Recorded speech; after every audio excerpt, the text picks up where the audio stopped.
Hello, hello, hello, hello, hello. It is Wednesday. It is Wednesday, another day, another stream. And today we're gonna go back to Chun-Li.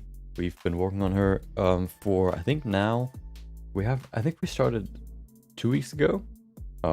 Slowly, going through the body. And now we basically finished the body. We did the hands yesterday, studied hand anatomy a little bit. So what we're going to do today is we're going to go into the face. That's the only thing that is basically missing for the body, so that we can then probably next week go into the next step, which would of course be the clothing. Welcome back, Guillermo. I guess that's how you say it. Maybe not. You can correct me if that's wrong. Welcome. Hope you enjoyed your Wednesday. Yeah, we're gonna go and finish the body today. So we're gonna add stuff like the head.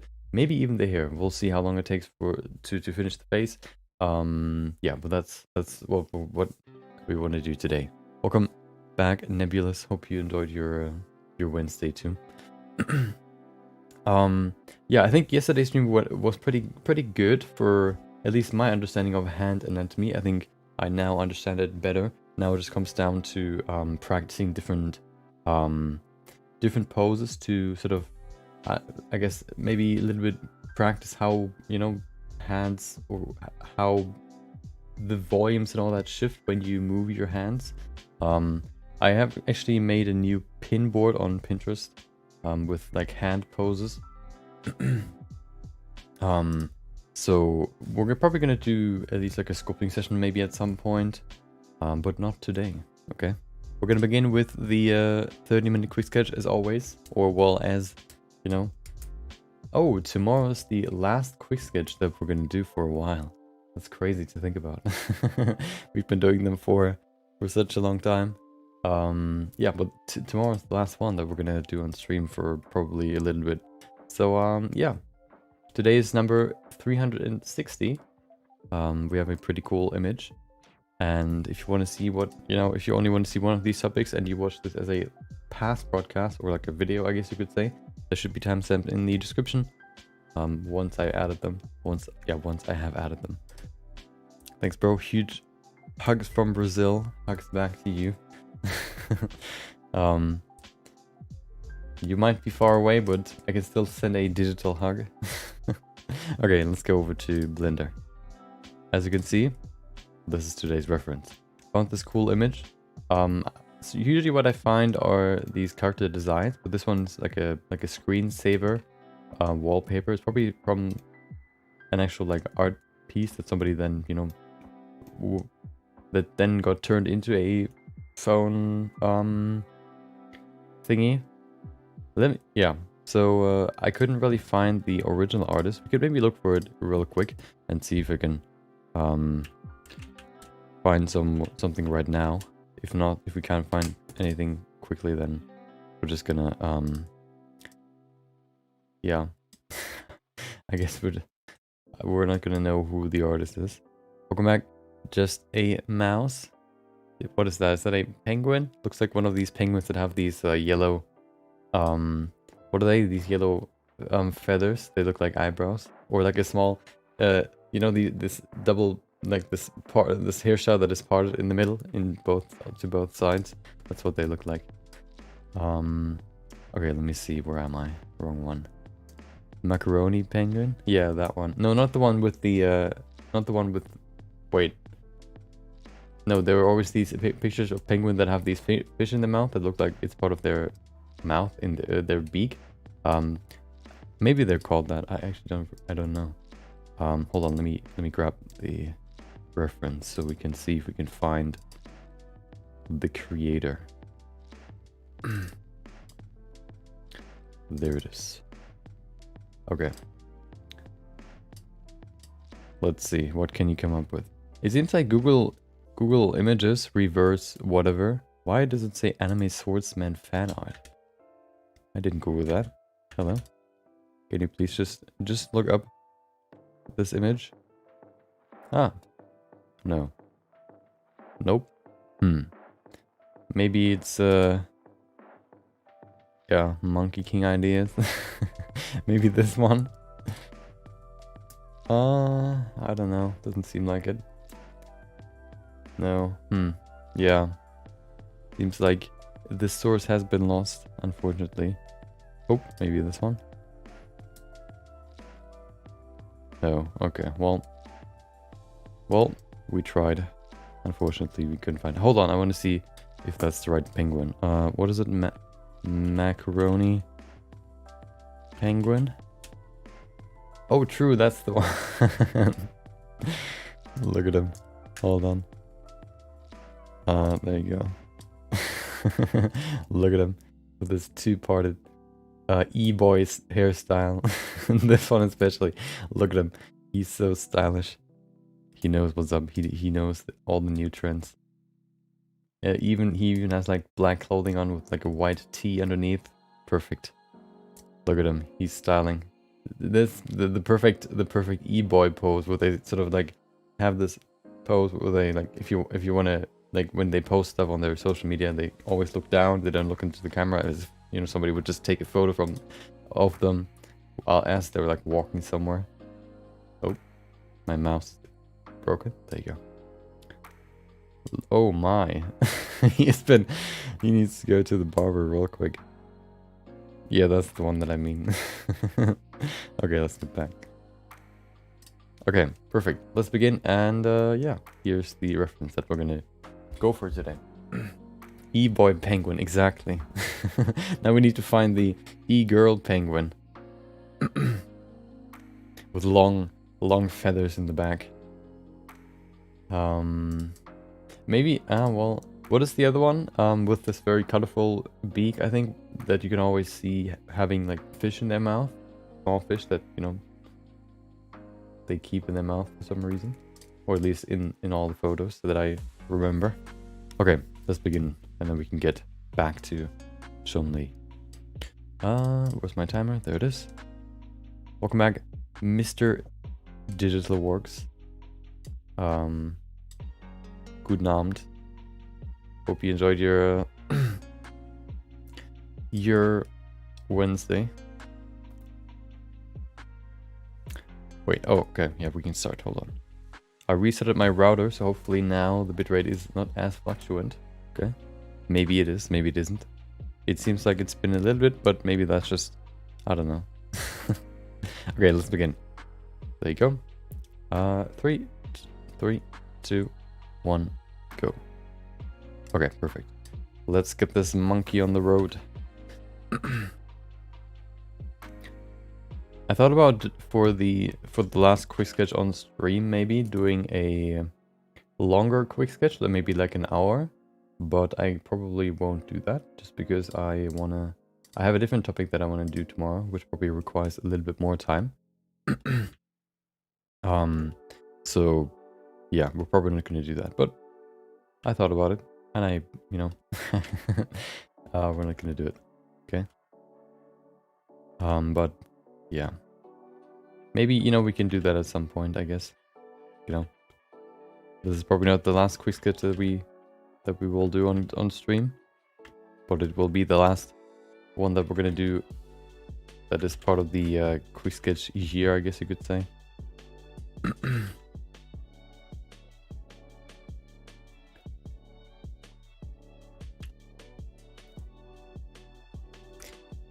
By the way, I on YouTube, on my main channel, I asked the question in a community post, I think they're called.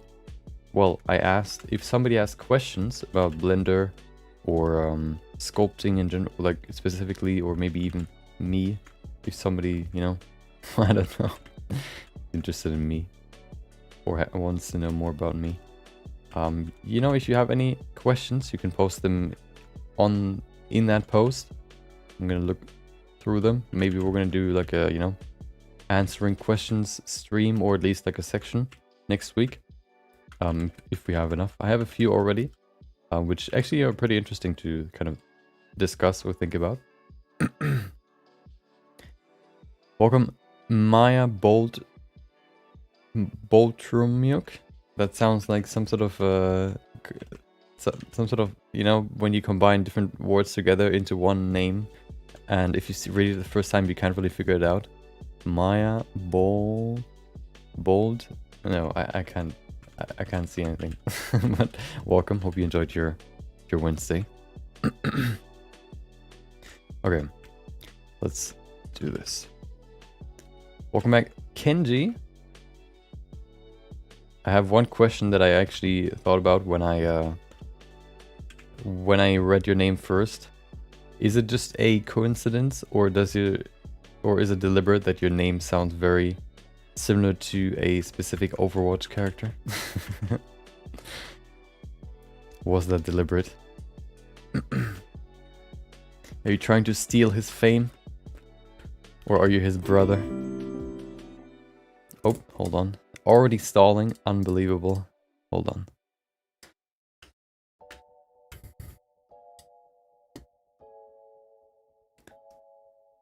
There it is. Thank you, Coco Mo Parts, for following. I appreciate it. Hope you, if you're still here, hope you enjoyed the stream. And hope you enjoyed your Wednesday. Oh no, please. It's a coincidence. Oh. And then on YouTube, thank you, Asas, for subscribing. I appreciate it. Hope you enjoyed your Wednesday, and if you're still here, I guess, hope you enjoyed the stream. Love the streams. I appreciate it. Thank you. The streams will change a little bit. Coming next week after we're done with all the quick sketches, the year of quick sketches. So you can expect, I guess, more to happen in a stream, I guess you could say, or more unexpected stuff. Which sounds kind of maybe more crazy than it should, but yeah, you'll see. Welcome, Elias or Elias. I think Elias sounds better. Maybe it's the second one, but welcome. Hope you enjoyed your Wednesday too. It seems like the router restart did nothing, which is great. Sometimes it feels like, you know, sometimes you just get reminded that internet companies just can do with you whatever they want. And this week is one of those weeks where you just, you know, get reminded of that. You know, you might think, I'm gonna, you know, give it to them and change to a different internet, whatever, provider. But then you remember, well, they all just, you know, there's one big one that just sells their internet lines to all the other providers. So, you know, at the end of the day, all of them are basically under the same leadership, I guess you could say, or under the same whatever. the same king, leader, whatever. So you can't really you know, do anything about it except just to endure the suffering. Look at that monkey face. Let's continue. Love the idea of feedback sessions. Thanks for that. That's nice to hear, because it's always good to hear if somebody, you know, likes an idea, you know, that you have, or if an idea that you have for like a certain piece of content, for example, is received well, and I'm not planning on stopping them, okay? So there are more to come. Return to Monkey, exactly. Welcome, Lemon. Hope you enjoyed your Wednesday. Oh my, why is everything going downhill right now?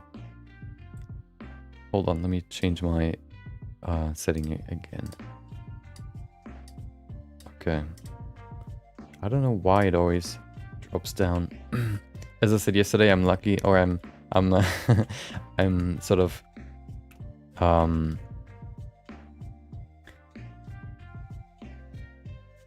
it's not too bad, I guess, for me to drop frames, because there isn't that much happening on stream.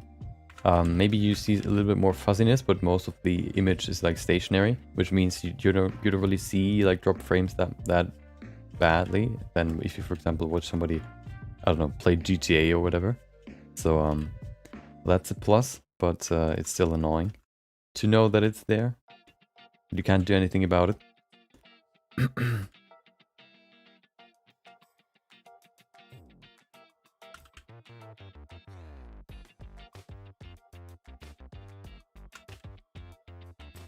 It seems like it's sort of fluctuating. Sometimes it's bad, sometimes it's okay. So hopefully it'll get better, you know, over time. It did last time, it did yesterday, so hopefully, you know, it'll do the same today. If we follow the you know, the observations from the last few days. Hope you're doing good too. You to chill and sculpt a bit. Nice. Sculpting is always good.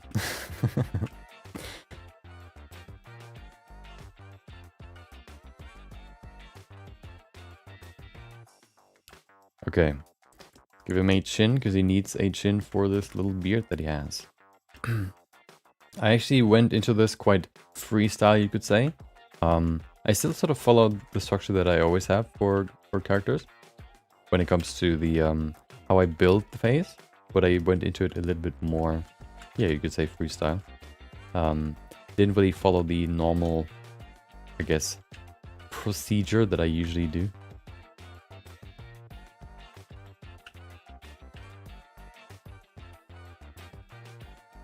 Okay.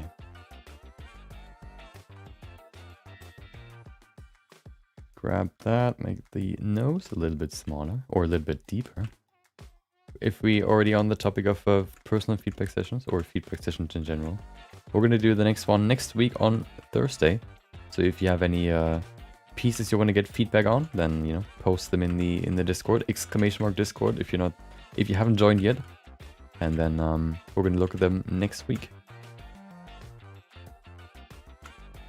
On Thursday.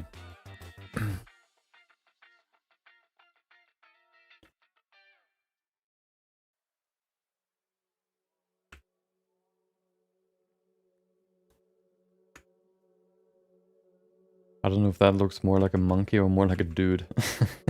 I don't really know exactly what monkeys look like or what sort of separates them from humans, but I think nose is one of them. I think the mouth also is further forward than humans, for example, have. For him, it looks different for the illustration, but if I go with what I think that's sort of the case. I kind of want to make him look angrier. Give him a bigger forehead. He's a very smart monkey. Big brain monkey. There you go. Looks kind of like a hybrid. Okay, let's go to the side and add ears. This is actually a good, I guess, teaser for what we're gonna do tomorrow. As you can see in the little thing right here, at some point it says what tomorrow's topic is. I think I wrote something like testing my brain capabilities or something, which is basically, I'm gonna go to a website that can generate random animals, and well, the idea is basically I wanted to do like an experiment, or like I wanted to show that reference is important, and that your brain is bad at remembering what something looks like. So what we're gonna do tomorrow is we're gonna go ahead and go to a animal randomizer, and we're gonna grab a random animal. I'm gonna sculpt it from, I guess, memory, and then afterwards we're gonna look at references, and then we're gonna sculpt it again to see how big the difference is.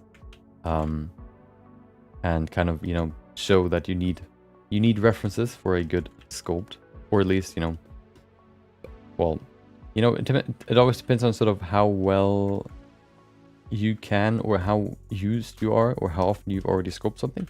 But in general, it's always good to have references. And that's what we want to do tomorrow.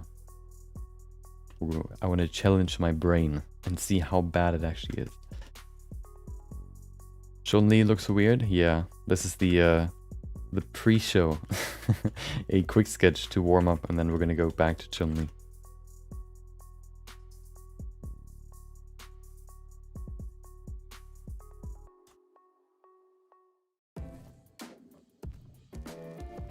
So we're gonna do a bunch of animal sculpts tomorrow and see how that turns out. I remember at one point at a party, I think like birthday party, we played like the game where you have to draw and others have to guess what it is. And I was tasked to draw a koala. I think a koala is somewhat recognizable, or everybody has like an image in their head what a koala looks like. And I started drawing. I think it was recognizable, but I afterwards sort of looked up what a koala looks like, and it looked completely different. And that's always what I think about when I think about like, oh, do I need reference for this? Yeah, you do. You always do. Basically. You always need reference. Some exercises for a beginner artist. I actually wanted to do so one of the first videos that I did was basically like a beginner's, like if you start fresh with Blender, I did like 2 tutorials where you like create a certain like piece, like a scene. I think it was like a house on an island, and then the other one was a rocket ship with some planets in the background. And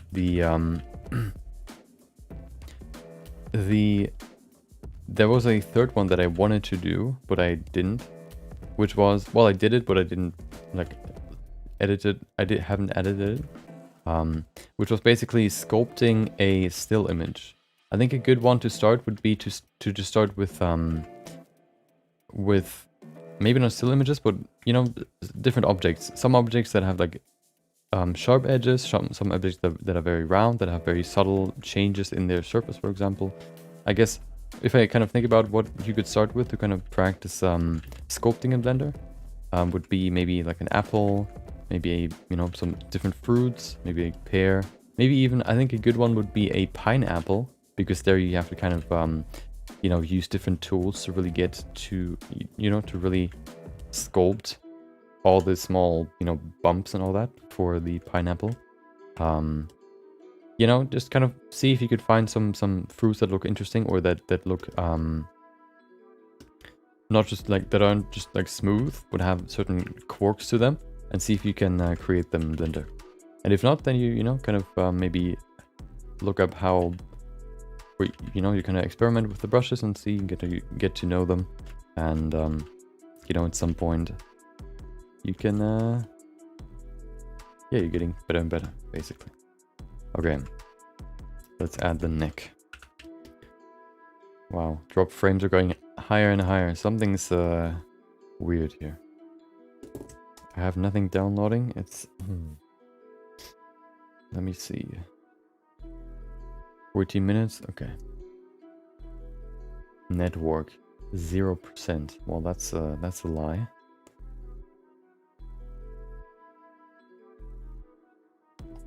Can I see what is using it? I can't. Nice.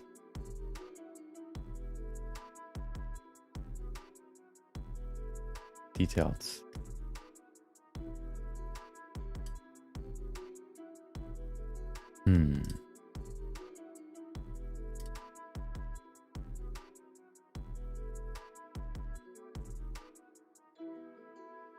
I think it's just the router. Yeah, that's weird.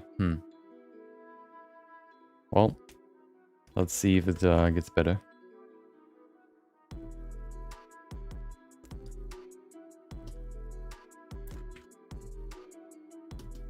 Yeah, so that's what we're gonna do tomorrow. And yeah, that's stuff that you could try and sculpt to to get used to Blender. To get to know Blender. What it likes, what it doesn't like. Take it out on any date.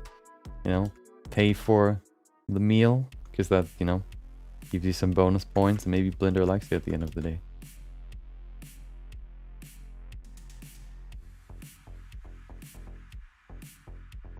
It's the Ethernet itself. I can see the fluctuation in the task manager. So it's not just, you know, the encoder.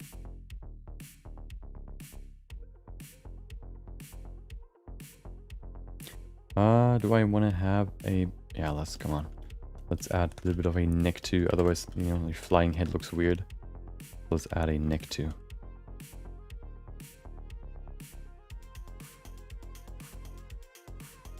There you go.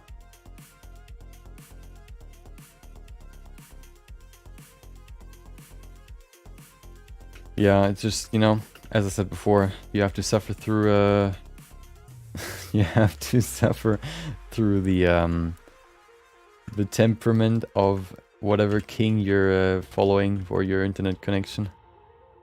Unfortunately, mine, I guess, has a temper tantrum right now. So, you know. Not really that much you can do. I wonder, like, our router is pretty old already. I wonder if, like, changing that would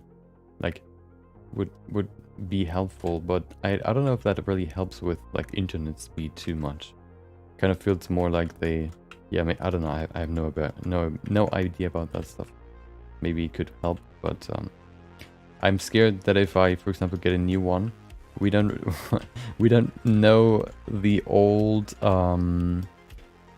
we don't know the password anymore. I didn't set it up. My dad didn't set it up. A friend of my dad or like a colleague set it up, and of course we don't have the password anymore. Well, my you know, dad, I guess, lost it or whatever, so we don't have the password anymore. And I wonder if, you know, I need that to switch routers, or if I don't.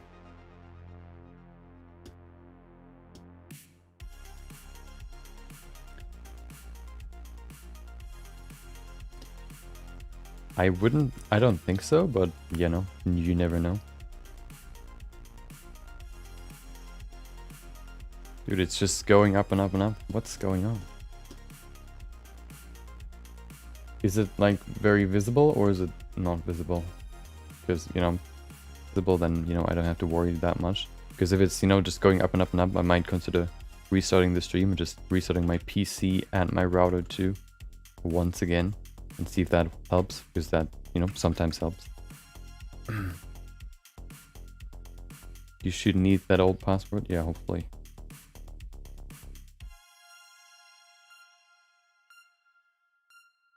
Or, yeah, I think, yeah, I think so. It would be kind of weird. Because then you could never use an old, like a new one if you don't know your password anymore. Okay, let's go in here. We have, how much time? 9 minutes? Perfect. Okay, let's get into the monkey. I actually probably want to go higher now with resolution, probably to 50. Because then I can go into some hairy bits, which are harder to do with 20 resolution.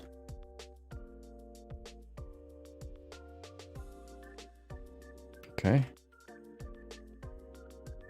Just plug in the new set, yeah.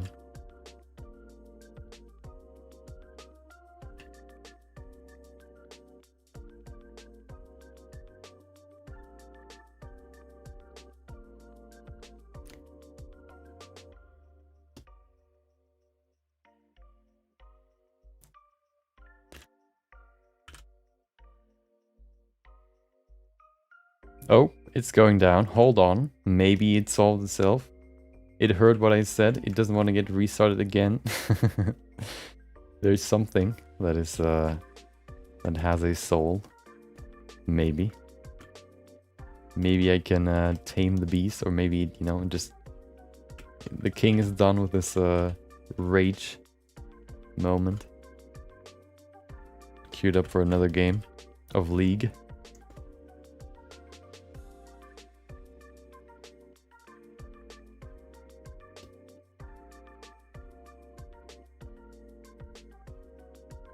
Okay, that's the beard.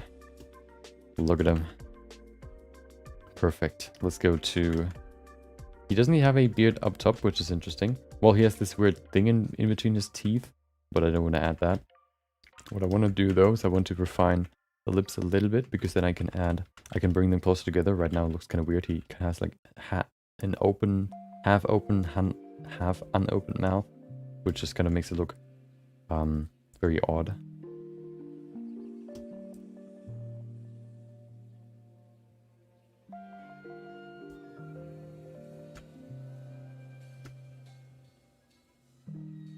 So I'm just gonna close it.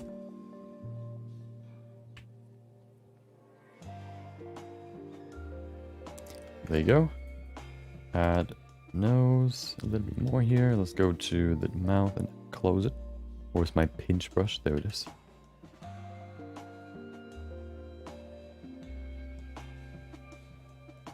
Okay. I don't want to go into too much detail with the head, but of course we need to add the eyes. So let's do that real quick. So for example, for this one here, as I said, with freestyle sculpting, I've sculpted the eyes how I did it before. I sort of developed a new way to sculpt them, which was basically sculpting just like a bump in the eye hole that sort of represented the eye, so I can work without like an actual eyeball before I go further, or before I, before I add it. But it always led to some, like, it's kind of hard to, or the benefit of using an eyeball right away is that you can use your eyeball that, you know how big it is supposed to be. You can use that as sort of the anchor point to sort of proportionally sort of set everything else up around it, which is very useful for, for the face, because then without that, you don't really have anything you can really relate it back to. You can maybe compare different parts to one another, but it's still pretty hard to, I guess, guess the right proportions.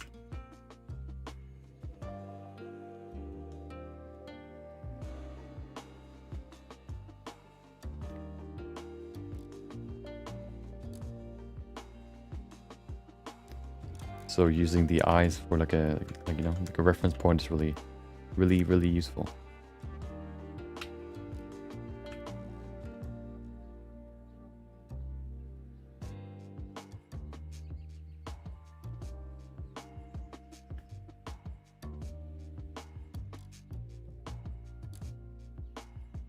Okay, let's add some here to this to the top first. Here.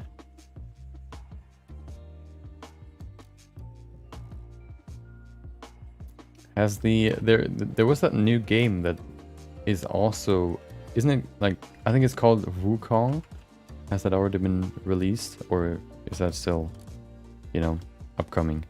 I've seen some new trailers of it, but I don't know if it's already been released. It looks pretty cool.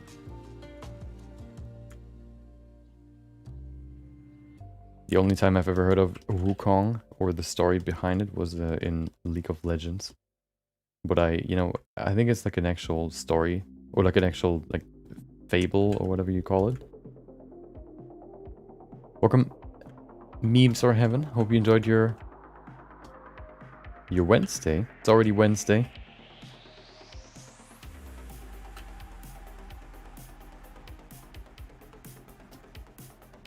Hope you were able to enjoy it so far, depending on how, I guess, how long you've been awake already. Maybe you just woke up.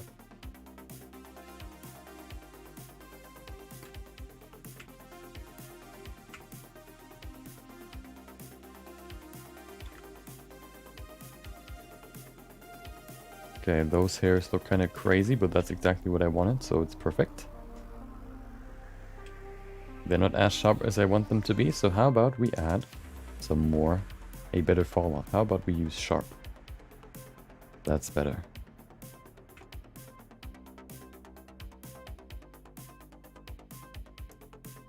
It's time to sleep? Oh no.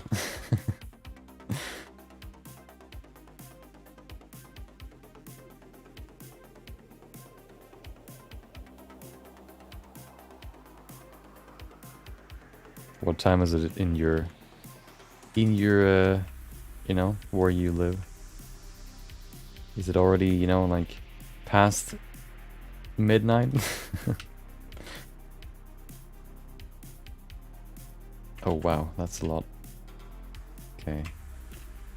So good thing is, I can kind of utilize the the perspective maybe to my advantage. I don't need to sculpt the entire hairstyle, only the stuff that we see. 1 AM, oh no. Well,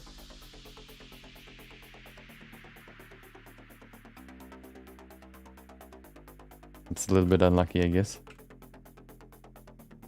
You have an exam tomorrow, or today, oh no.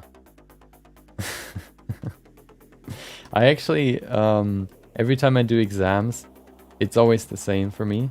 A lot of people sort of stress during the exam, but for me it's always like, oh wow, it just went up again. It's always like, you know, once I'm in the exam room, I just think like, well, now you just gotta get through it, you know, and then, you know, you get whatever you get, you know. I don't really stress during the exam, I only really stress before it, because, you know, you still have time to do stuff for it. But, you know, once you're in there, it's like over, I guess you could say. So you just try to do your best. I always kind of found it fairly pointless to sort of stress during it. You know, even just kind of thinking about, oh no, I didn't practice this. Like, yeah, I guess, you know, so be it. You know, you can't really do much now. I guess you could pull up your phone and try to cheat, but, you know, that doesn't really help sometimes either.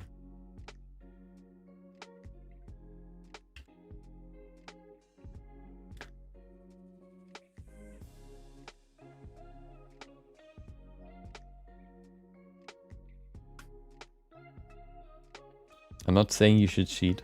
What I'm saying is, don't, I don't know, don't stress during the exam. Okay, right now you can stress. Okay, right now, now everything's okay, but not during it. For me, I take stress before exam, and after that stress only comes when it's result time. Yeah, you know, when you need to face the consequences of your actions, basically, then it's bad. But otherwise, you know, it's not really, you know, the time in between and before, well, in between basically is the time where you can, you know, just do whatever you need to. 10 seconds, well, that's a shame. I'm gonna bring some more hair in here and then we're done.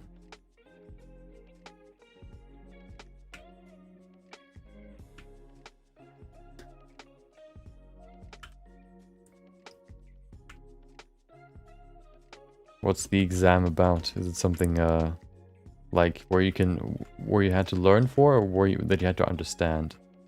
That's, you know, that's learning something is actually, yeah, I would say understanding something of course takes more effort, but you know, it's it might be easier if you understand it quickly. You know, you can save some time, I guess. But if you need to learn something, then there's a certain time that you need to, you know, that you need to spend to practice it or to learn it. I always hated no matter what it was, but you know,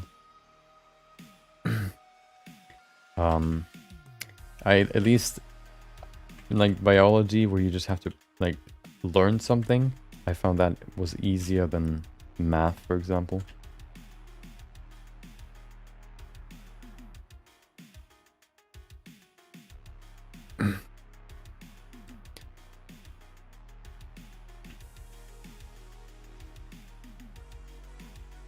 Let's add like a small tiara here, and then we're done.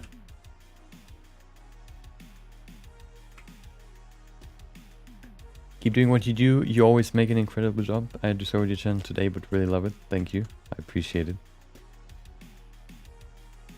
Keep doing what you're doing too. I bet you're doing a great job there too.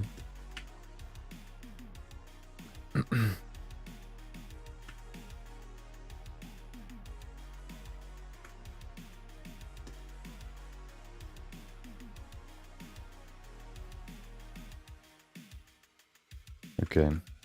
Looks kind of weird, but that's okay. No, that's even worse. There you go.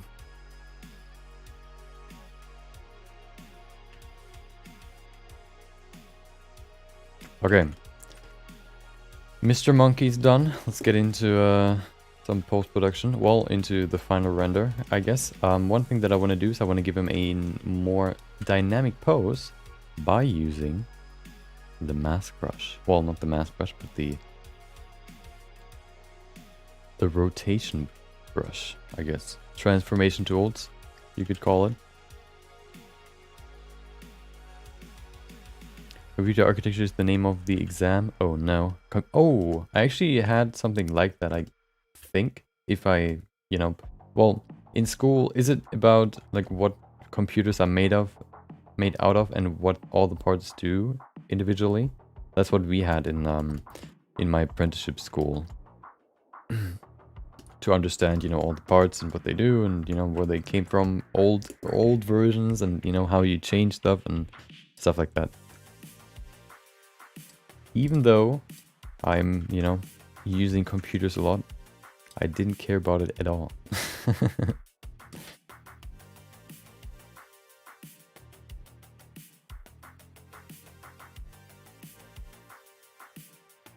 Logic, gate and or gate, okay.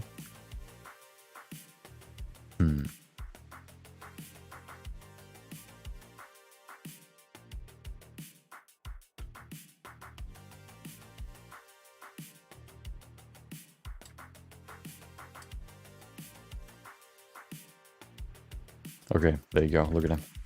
He's done, he's ready to be shot in a photo shoot. I don't know what you thought about. Of course, we're gonna shoot him with the camera. Okay, let's place the camera somewhere over here. Make it nice and dramatic. Make him look into the camera. Oh, I haven't saved it yet. That's quite dangerous, one might say. And I would agree. Let's save it.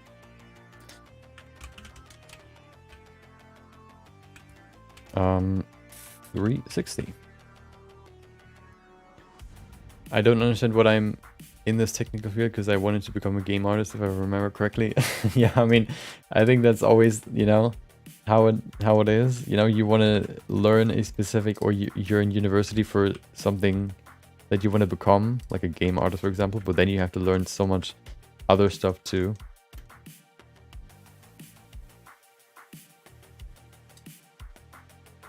Which you don't really, you know, where you don't really know whether or not it's actually useful or not. Okay, let's grab eyes.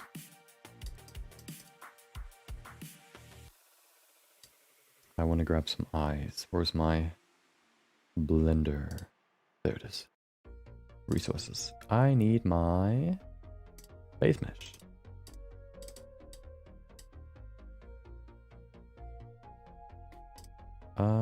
There it is. Okay. How long have you been learning the Blender? I have been learning Blender for 3 years now. I've been using Blender since the end of January of 2019. And I have been sculpting in Blender since, I think, somewhat March of 2019. No, not March, like June or whatever. That's when I discovered sculpting.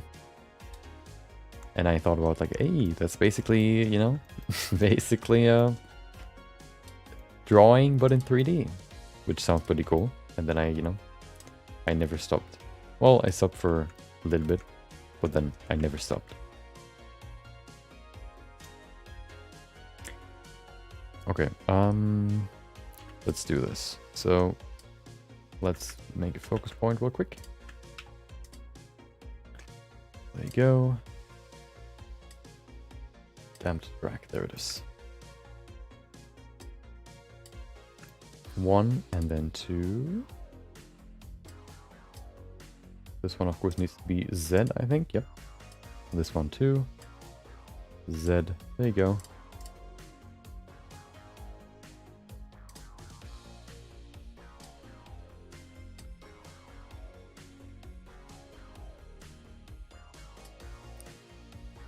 Let's see what it looks like. Oh, we have no light. Well, that's awkward.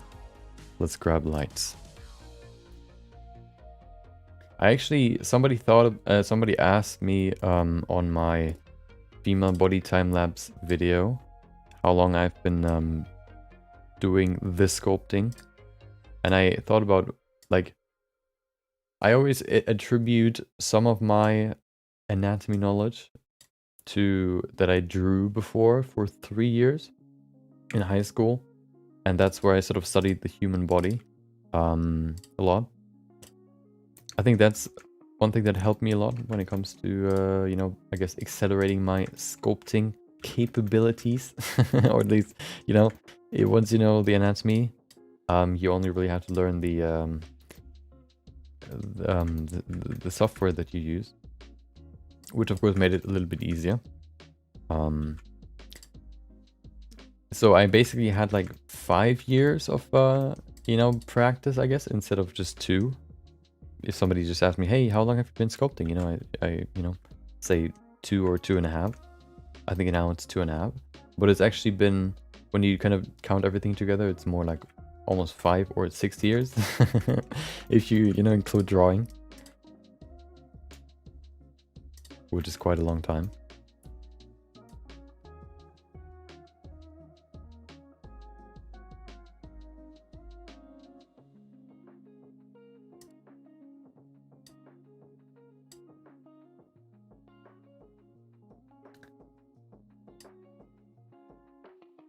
And there's always new stuff to learn.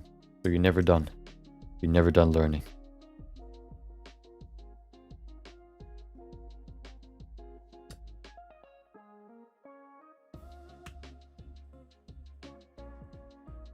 Okay, so there's something off about this. I kind of want to place the main light up here so I can use another light to brighten the eyes.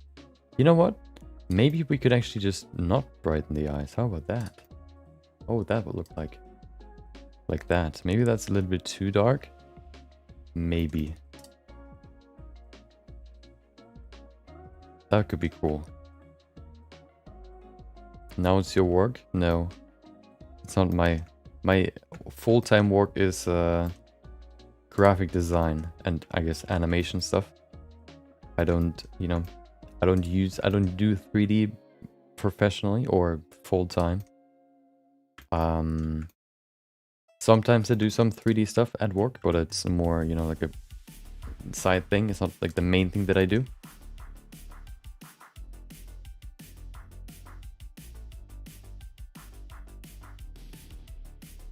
Your monkey looks crazy. Hey, he's supposed to look cool, okay?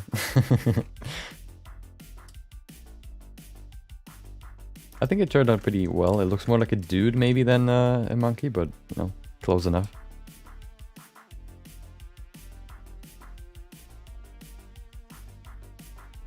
According to a movie light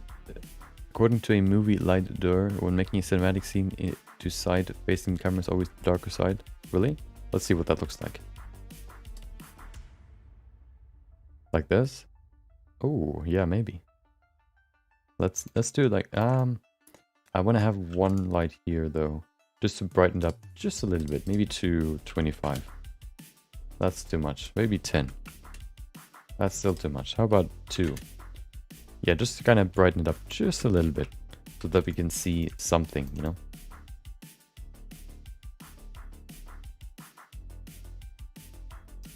I want to keep that light there. Nice. Okay.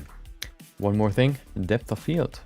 The field is deep, so why don't we make it, you know, why don't we make the field deep in 3D too? There you go. 0.4. There you go. Let's do the test render. So we can test the render and then we can do some post-production. So we can post the production. Okay, there you go. Oh, hold on. Let's try again.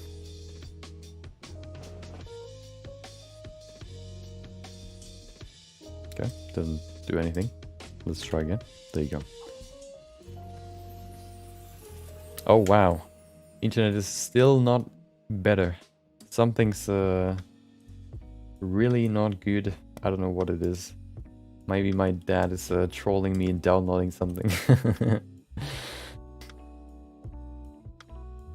But then probably my internet would just be down all the time, not just like fluctuating.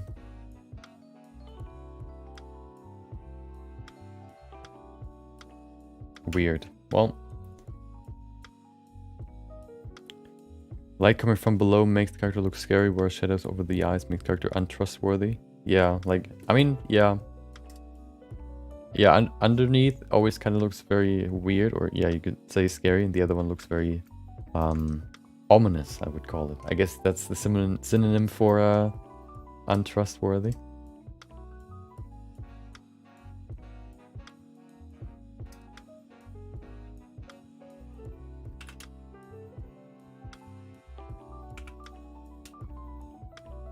Okay.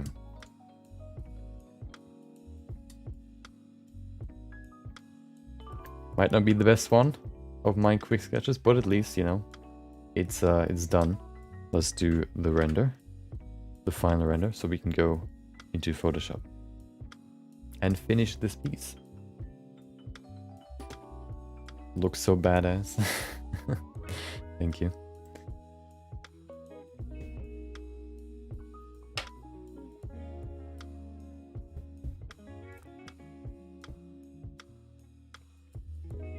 Oh, it's done. Perfect. To be honest, I kind of want to shift my shift the focus. There's so much weight put on the top of the head where you can't really see that much. I kind of want to place it a little bit lower. More over here. I like that more. Yeah. Okay, let's render it again. He does photo compo- what? Facts coming from a YouTuber called Tomorrow's Filmmakers. Oh. Photo compositing. Oh. Yeah, I haven't looked into compositing too much yet. All I use is the the camera raw filter in Photoshop, and that's it. Make it look cooler than it was before. Okay.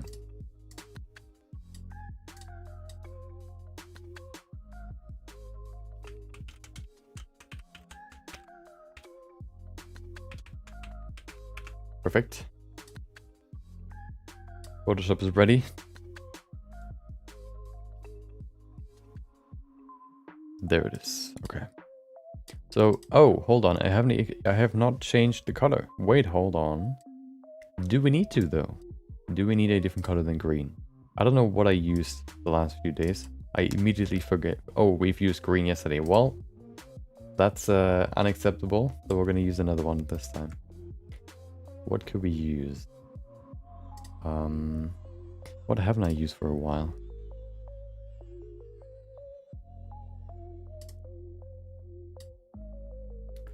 So we've used purple. That's red. What is this? Yellow or greenish. Okay. So we haven't used pure yellow, so that could be something. Or like a nice orange. That's pretty cool. It looks like some sort of sunrise.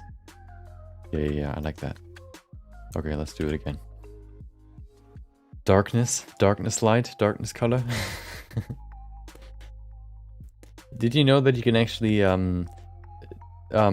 use a negative power value so that the light source actually becomes a dark hole and you can absorb light from the scene?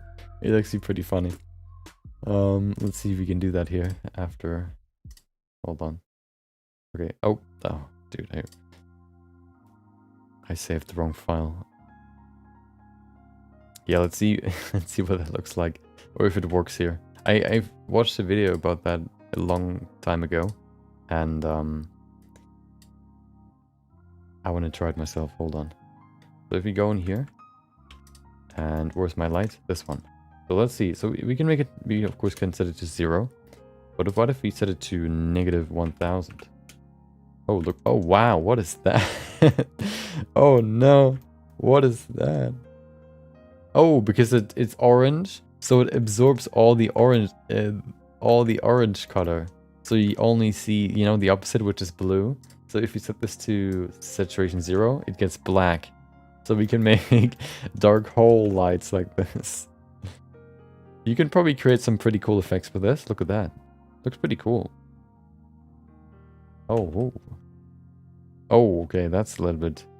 That's quite a lot.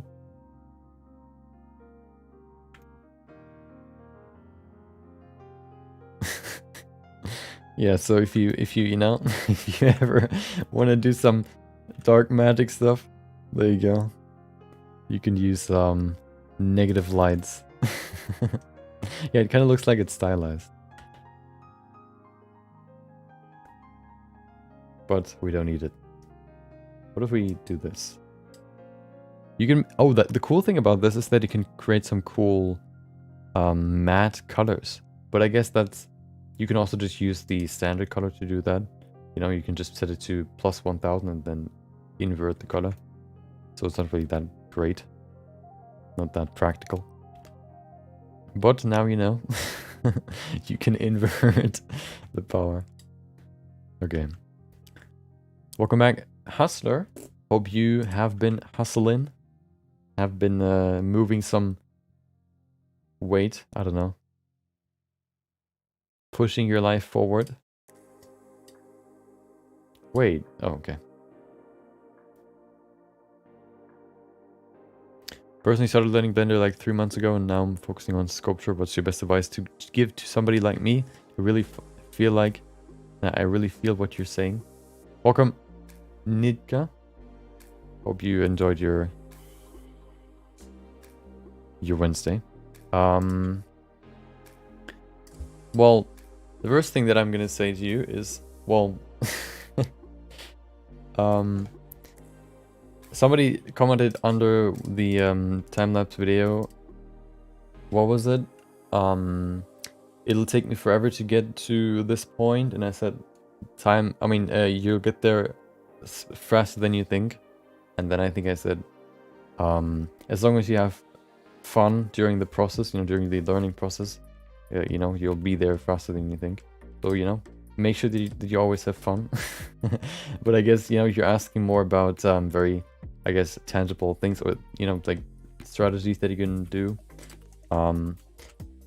So the first thing I probably want to repeat that topic at some point. I wanted to do a video about how I would learn Blender or sculpting in Blender in a few steps. I guess Blender in general. But to kind of summarize what I would say in that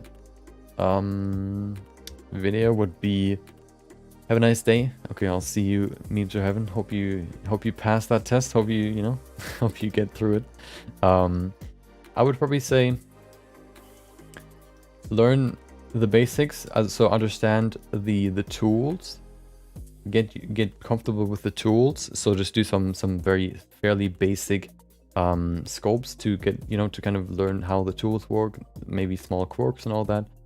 If you want to look deeper into it, which you probably don't need to in the beginning at least, you can watch my video explaining all the brushes that exist.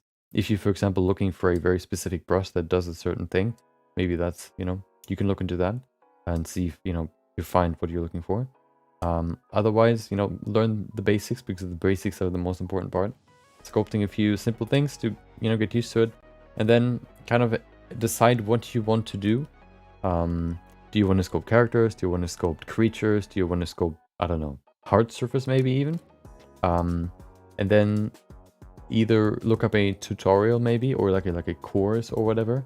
Maybe my follow-along sculpting session to go a little bit deeper into how you can use the scopes. Maybe learn from others that maybe are a little bit ahead of you or further along the path. Learn a few tricks, and, you know, do projects that you want to do to learn more about the whole process, and, you know, just getting more comfortable with everything. And yeah, at some point you're probably gonna want to create your own projects, and then yeah, you probably have the tools, and then it all just comes down to doing projects. So doing a personal project, then looking at it, thinking, or giving yourself feedback, basically thinking about what you want to do better next time, and then consciously keeping that in mind during the new sculpt or during the new project, so that you can, you know, with every sculpt improve on at least one thing that you have sort of consciously pointed out to yourself in the previous project, or that you've seen in the previous project, you know. And this way, you know, you can, you know, get better and better with every project, basically.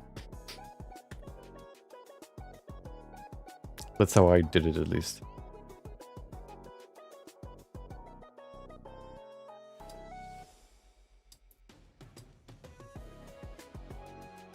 Clarity. I don't need that much, actually. That's good. Okay. I don't know what color I want to use for the complementary color. I don't know if I want to use any. Maybe red, actually. Let's see what red looks like. I wanted to use orange here. Maybe red. Let's see what...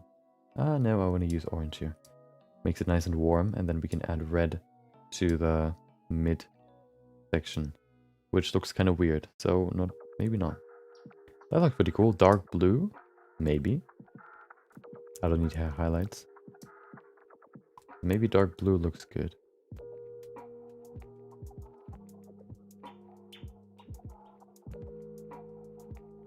Yeah, I don't know. Nothing really fits, so I'm just going to keep it like that. Color grading. Oh, we're done with that. So we need a vignette. Okay, perfect. Do you want a link for the site that contains free courses that are normally paid? So pirated courses? I don't think I can promote these, or I don't want to promote these. But, you know, I can't force you, or I can't stop you, so do whatever you need to, or want to, you know.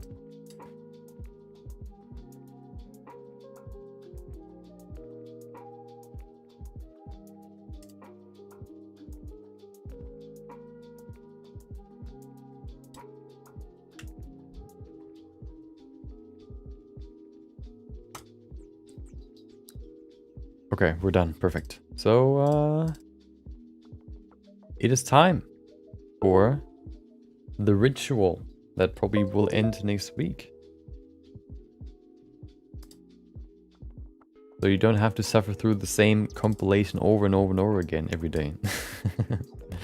Yeah, I'm gonna, you know, upload the image to social medias, and then we're gonna go back to Chun-Li.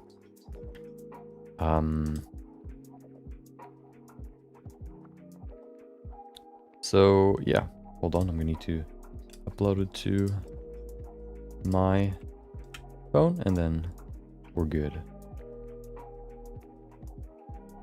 I can send you this on DM. I don't think I need it. Not that I could need more info, but I don't have that much time to do courses, and I enjoy the process of just doing projects myself and then reflecting on them more. So that's probably what I'll do. But I appreciate the offer. Okay, I'm gonna see you in 3 minutes. You're gonna see the good old compilation, and then we're gonna go back to Chun-Li. I read everything you've said. The fact that you said the rule number 1 is having fun is really meaningful. It's always important. Otherwise, you know, you just kind of drag yourself through it and you get burned out. And that's not good. Keep my best and love what I do. I saw that I have much to learn from your video. The idea of making a video with how you will sub is good. I think one thing to keep in mind is that you don't have to try to, well, to be aware of whether or not you're having fun, rather than trying to make yourself having fun, because that usually doesn't work. So, you know, if you're aware that what you're doing right now isn't really fun to you, maybe you need to switch it up a little bit, or maybe, you know, sculpting actually isn't really that fun to you. You know, that can also be. But you know, it's about fun, but it's about like genuine fun. It's not about, you know, fun is hard to fake, but I guess you can sort of fake it to yourself. You know, then it's basically having the opposite effect. So, you know, just be aware of whether or not you're having fun, and then maybe change a little bit, you know, of how you're approaching it maybe, and then maybe you can rekindle that spark again. Okay. Yeah, you're gonna see, we're gonna switch to the compilation. I'm gonna see you in 3 minutes, and then we're gonna begin with Chun-Li. So it's probably gonna be a quite a laggy, oh my god, quite a laggy compilation, but you know, you will get through it again. I'll see you in 3 minutes.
There you go.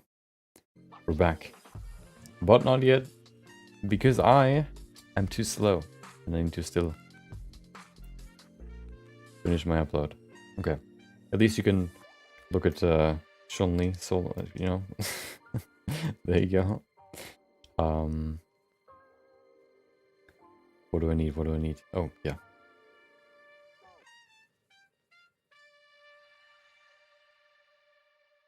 Okay. I'm almost done. Give me one more.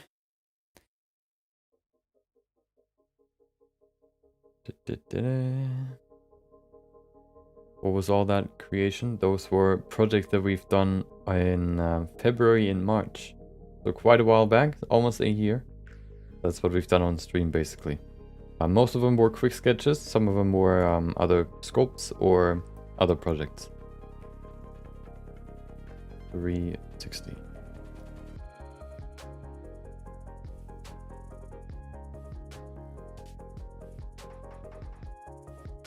Okay.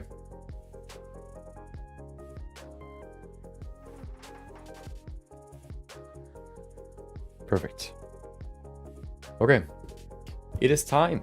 It is time to go back to the character that we've been working on for quite a while now.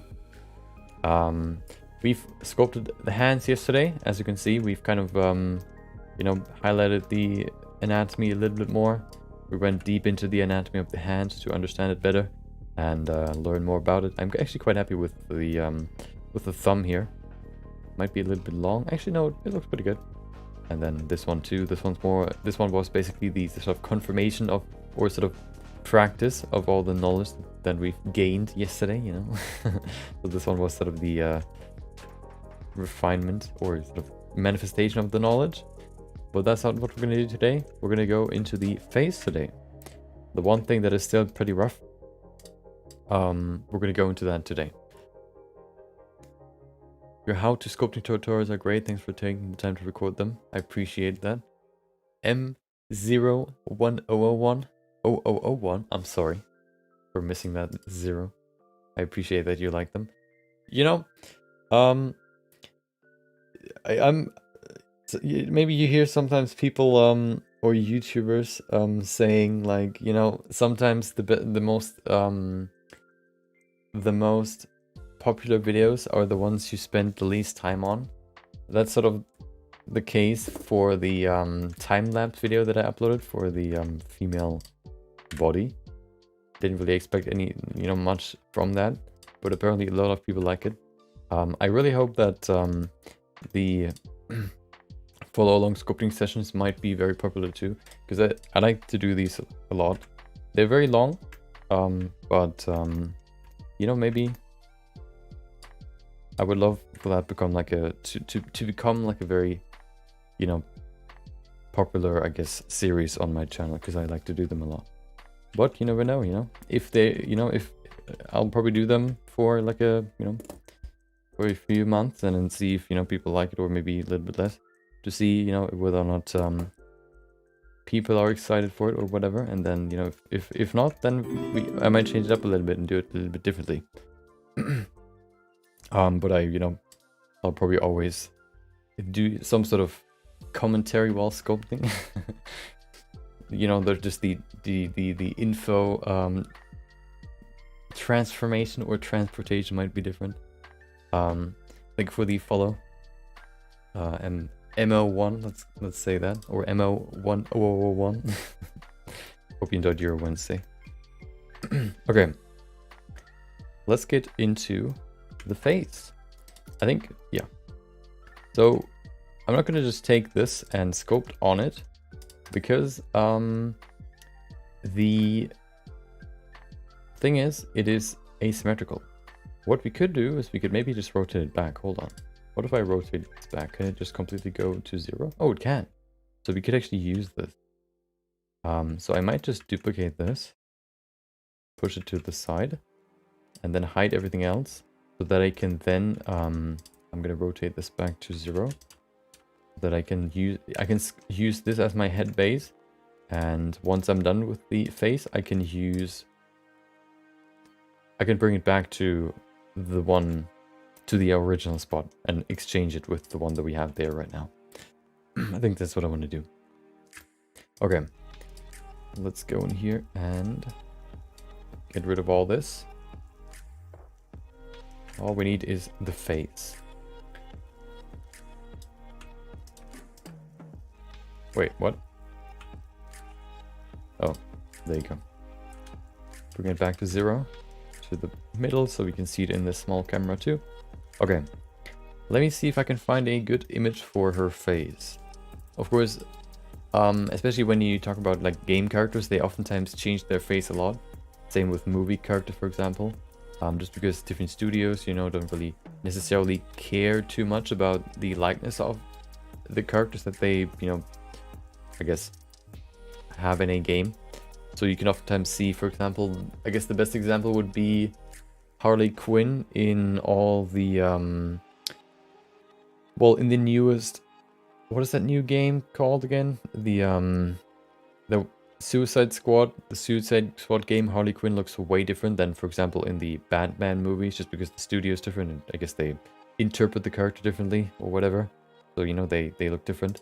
And they don't necessarily care about what, you know, they might look like in a different game. So, you know, her look might look a little bit different in different games, but I guess I'll just choose the one that I like the most. I guess that's the best way to go about it. There it is. Struggle with knowing when to remesh to a higher vertex count. Do you have any advice? So I use dynamic topology right now. I wanted to do an experiment at some point, trying out the remeshing workflow, but right now I use dynamic topology. So I don't really need to remesh it. I just, you know, increase my resolution and then sculpt with more resolution, basically.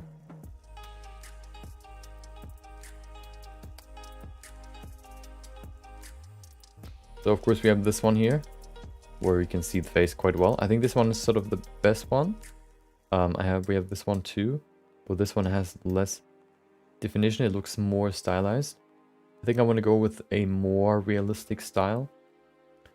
So I think the other one has more sort of realistic features in her face.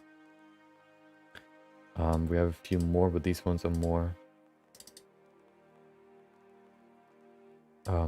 this one too. This one's more, I guess, Asian. It has a more Asian look. I think I want to make her a little bit more Asian looking. Give her like a small Asian touch. Because, you know, that's sort of her style, I guess, and her name also kind of fits into that. So I think giving her a more Asian look would make sense. I think overall her face stayed somewhat the same throughout the games, which is good. Remesh versus dynamic topology is confusing.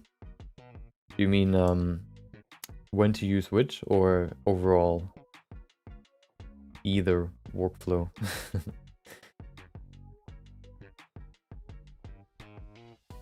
Yeah, I think those are sort of the main images that we can use for references. We have some more fan art or stuff like concept art, but I kind of want to stick with the actual model. When to use and which one to commit to. I think they basically do the same, just the workflow is a little bit different, so you kind of just, you know, have to decide on one and then, you know, or you have to figure out which one you like more and then you use that one. It's not really like there are certain cases where retopology is better or remeshing is better, and then there are certain cases where dynamic topology is better. I think it's more about which workflow you like more, at least from my observation so far. I think the dynamic topology workflow works better for low performance PCs, for potato PCs, you know, than the remeshing option, for example. But if you're not really constrained by that, then I guess you can sort of make your own decision. Dyntopo is good for adding stuff, but remesh is good for fixing the model as a whole after the dynamic topology. What do you mean with fixing?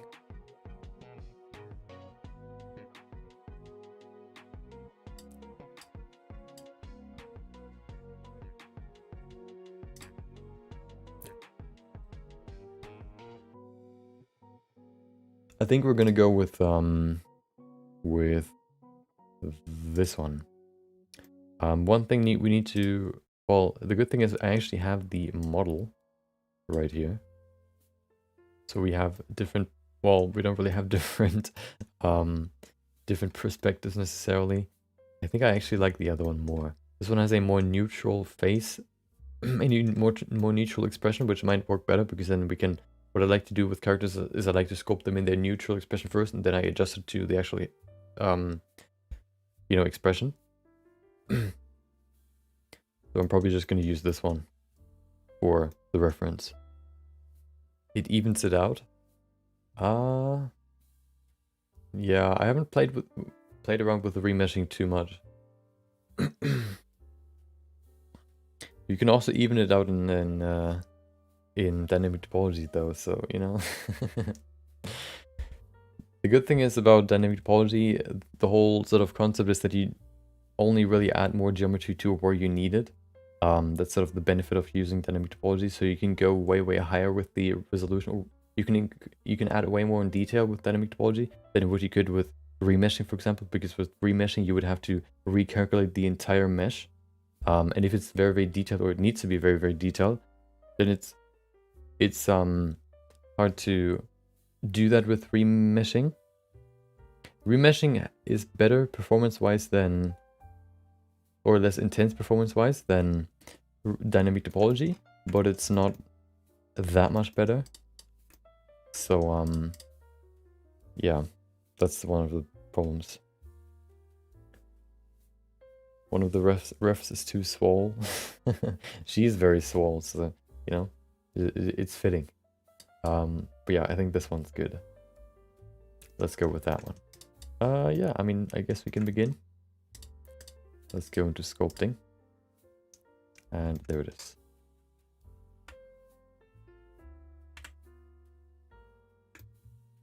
What is down here usually? I don't remember. Oh, I remember. Her face.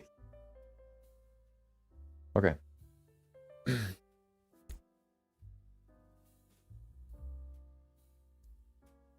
Yeah, now we can, for example, use remeshing just to kind of, you know, switch this to a more scope friendly, or add more resolution, I guess.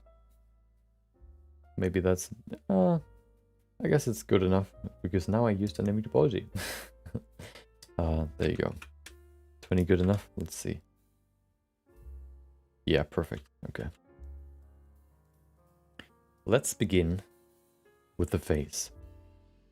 So, yeah, I guess I'm sort of trying to do, you know, what do you call it, likeness sculpting here, because I want to kind of capture her likeness, of course. But the thing is, I don't want to spend ages on this, so, you know, if it's not looking 100% like her, then so be it. Of course, also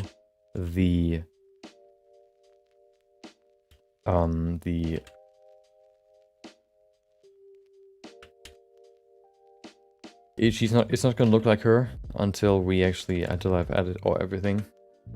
So, you know, there's another excuse that I can give you. Yeah, we'll see, you know, how it turns out. I care most about getting like an actual face into here, rather than like getting it 100% right.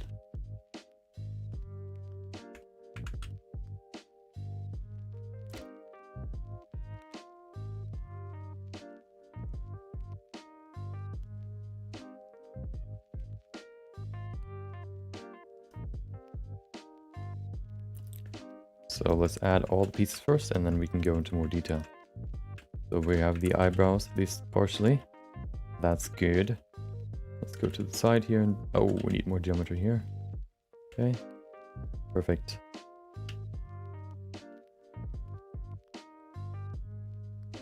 I might actually add more detail to her face than what we can see in the reference.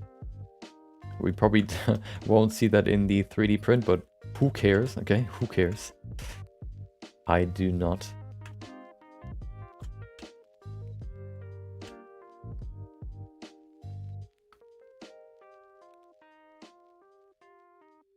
Hopefully you don't either. Because if you do, then you're gonna get disappointed, okay?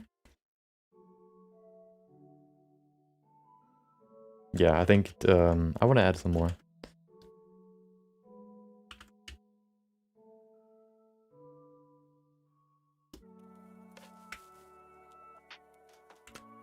There you go. Nose right here.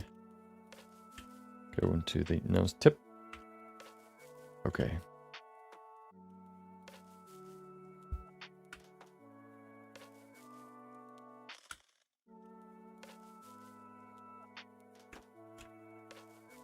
So here we come back to the good old problem that I mentioned yesterday about making, you know, aesthetic female faces is harder than making aesthetic male faces, because you have to, like, if you talk about the different parameters of the face, in my opinion, it's harder to get them right for female faces than it is for male faces. So, you know,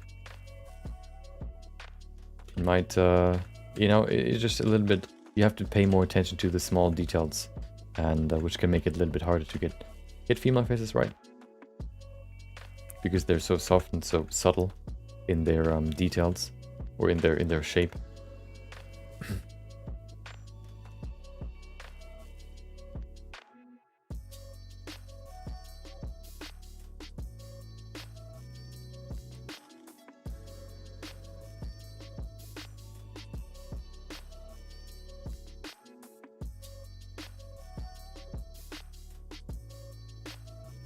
There you go, add the chin. All, of course, you know, now we kind of slowly approach the ugly Squidward. No, I always say ugly. The handsome Squidward phase, where everything looks kind of weird. But then afterwards, you know, we can go into the, I guess, the phase where we adjust all the proportions to make it actually look like her a little bit more than before. You're gonna see that the same process in the upcoming, on Friday upcoming, follow along sculpting sessions about Rio. So we actually did two Street Fighter characters recently.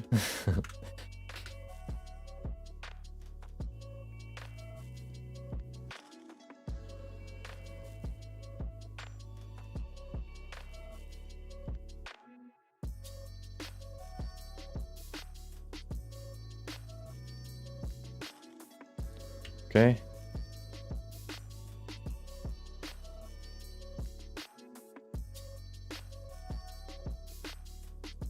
Let's go to the neck, I mean the jaw, and add the jaw. I don't want to put the jaw too far back, I don't want to make it too long, so I'm going to push it a little bit further forward. It's also quite high right now, so I'm going to push it down just a little bit. I want to make it smoother too, or push it forward a little bit to give it more this diagonal line for the jaw, which you can add to female characters to make them look more female, for example. So I'm going to do that here. There you go. Like this.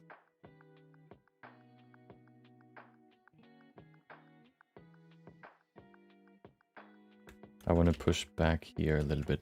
I actually haven't added the cheekbone yet. I just noticed. Cheekbone is very important for the face. So why don't we add it?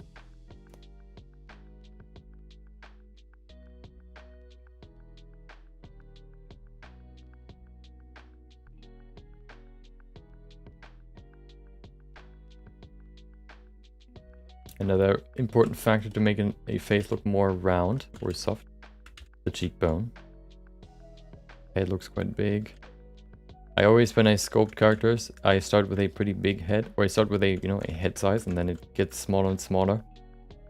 So at the end, we probably have to kind of, you know, adjust the size again. Using your stream to make tutorials is smart. 2 birds with 1 stone. Yeah. I got better at that recently, or, you know, the way I do it or, you know, the way I think about it is getting better. So, it's, you know, a good way to utilize your stream, I guess you could say.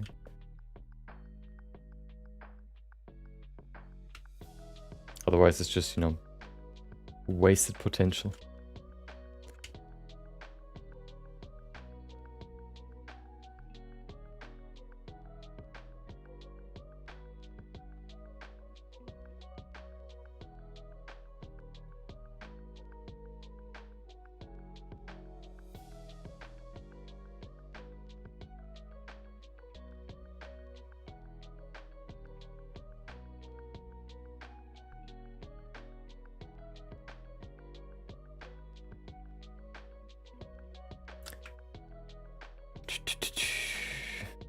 Okay.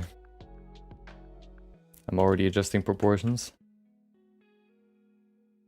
Okay, let's add the ears first. Ears kind of course, add more to the silhouette of the head, which means they will look different. Well, the head looks different afterwards, so I kind of want to add at least like a basic shape to it before I do anything else. Before I do these big adjustments or the proportional adjustments.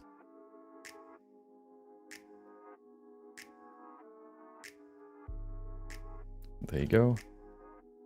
Okay.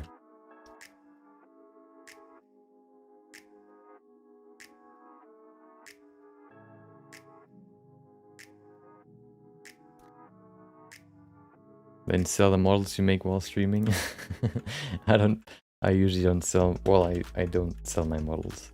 I just create them. And that's it. And sometimes I print them.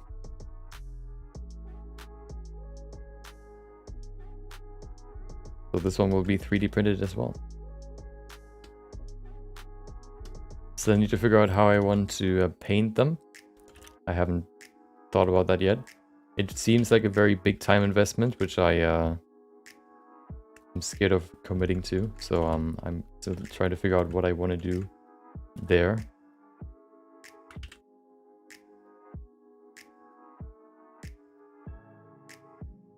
How I want to do it, basically. Still don't know.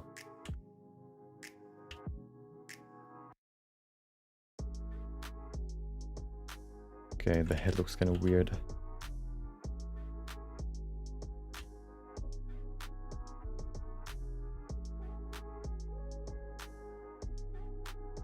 Looks like an old lady.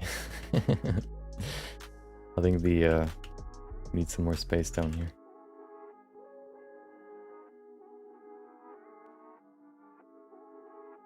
Okay.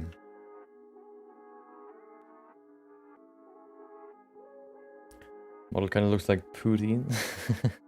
Putin.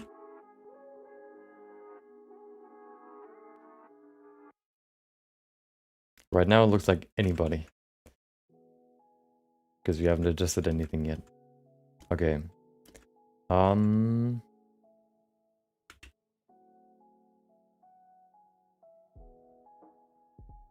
We need to add eyes. Before we do that, I want to make sure that the head looks good. Oh, hold on. I remember what I need to do. I need to go to view and change it to 85. So we have we have less distortion.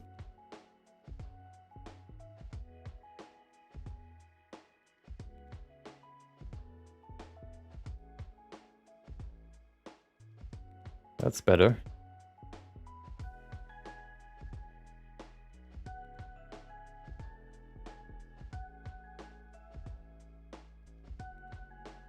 Okay.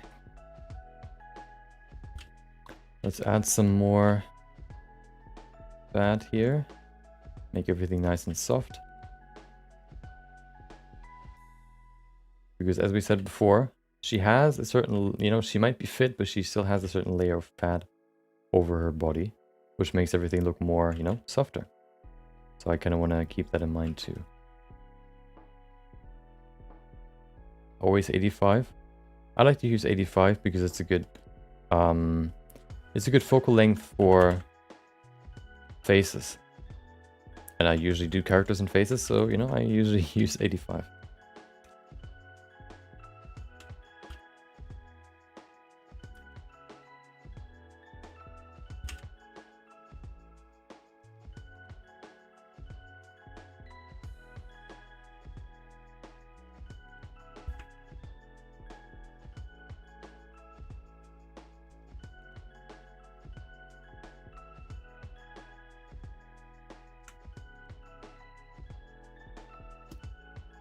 That's basically why I use it. If you want to make like studio photos, for example, you usually go for 85 or higher to make the face look a little bit flatter. You can compare that to your selfies, for example. If you keep your phone pretty close to your face, you will have very distorted, you know, photos where, for example, your nose looks way bigger than it actually is. Stuff like that, in comparison to other parts of your face, for example. And yeah, so that's why I use it. Higher focal length distort the face less.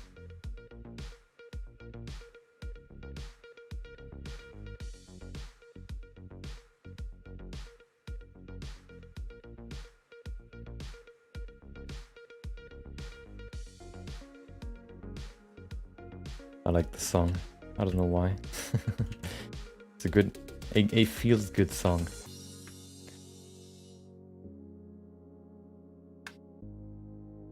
I think she has like a heart-shaped face. I kind of want to keep that in mind. So the jaw needs to be thinner. Then it gets wider on the cheekbones and it gets even wider in the back. Or at the top.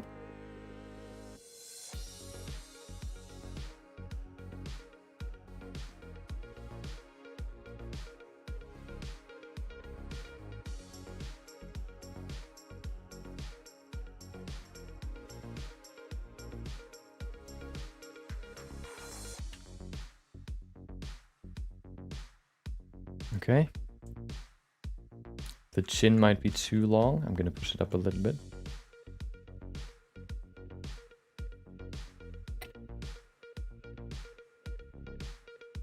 just a little bit. There you go. Make sure that the jaw is a nice V shape.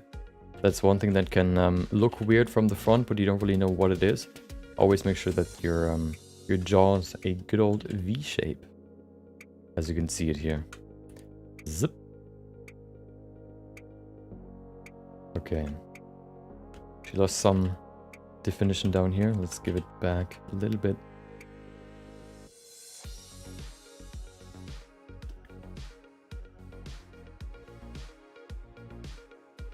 Okay.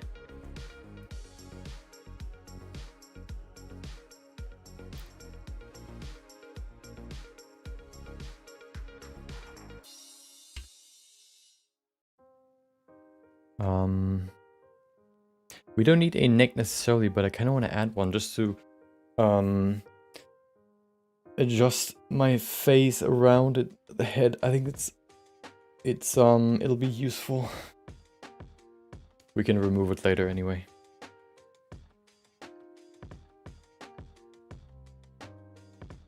Anatomy is different for female than male characters. Yeah.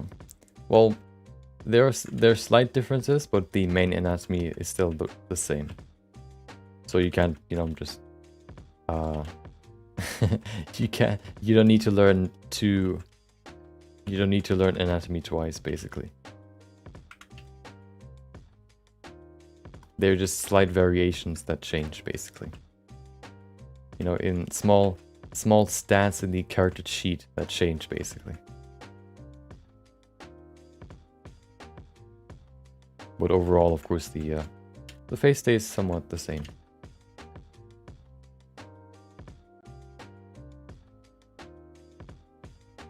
Okay, we definitely need eyes.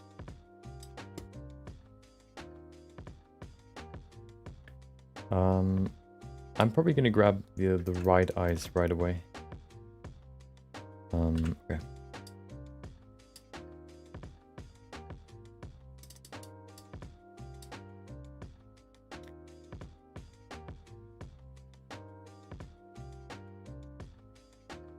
There it is.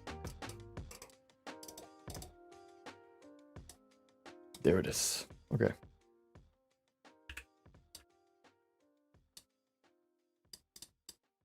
So yeah, let's set the eye size. So good old rule for eye size, for the eye size.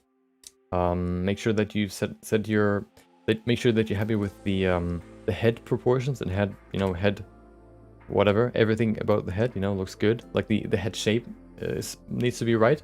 Then you can go and add your eyes, and you use an array modifier. Make sure that there's no rotation in your eyes. There you go. And you use 7 eyes next to each other. Go into the front, and then you scale it down so that it basically can either hold all of them on the widest part of the head, which is excluding the ears, up here, roughly on eyebrow height. That should be the widest part of the head. Either hold all of them, so basically going from one side to the other, or it can also be like 7.5. I'm gonna go with 7.5. That's what I like to use for female characters, but you can also go with 7, of course. It varies between, of course, people. Okay, before I go into this, I kind of want to adjust the head just a little bit. I also want to have a real-life head reference, just to make sure, everything's right. 40/20 hindsight. Welcome. Hope you enjoyed your Wednesday. Underviewed. You mean my stream? Welcome back, Scally Blocks. I think you were here before, right? I think I remember your name. If not, welcome, and hope you enjoyed your Wednesday too. Can you sculpt Spider-Man in the next video? I've been always wanting to make a movie as Spider-Man. So you want to make a Spider-Man movie, like an animation? So in general, I think if you want to sculpt like a Spider-Man full character, and want to animate the character, for example, I think the Chun-Li series here might be good, because we go through the entire character creation from scratch, with a base mesh, and then setting up the anatomy, and then going through all the pieces one by one to sculpt the character. we go through like deep into anatomy, so that might be interesting. We might do Spider-Man at some point for a follow-along sculpting session, but well, maybe at some point. I don't have it planned for next week, so you know, don't expect that. Okay, hold on.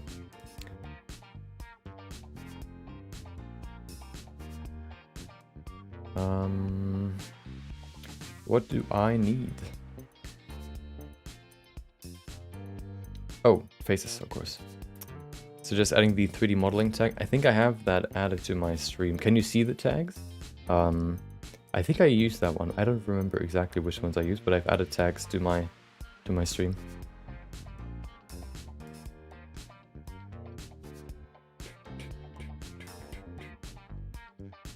Can we have a side view, please?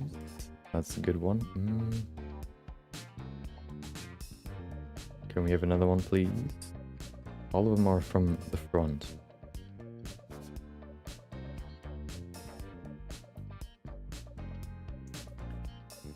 Only English and creative. Oh, I thought I set them up. Well, let me put that on my to-do list real quick.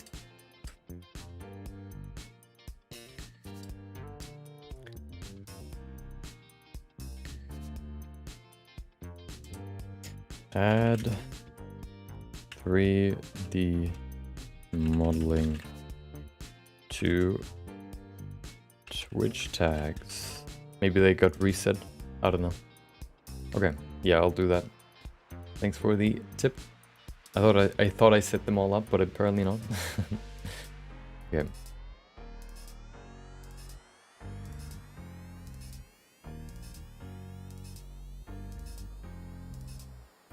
Okay.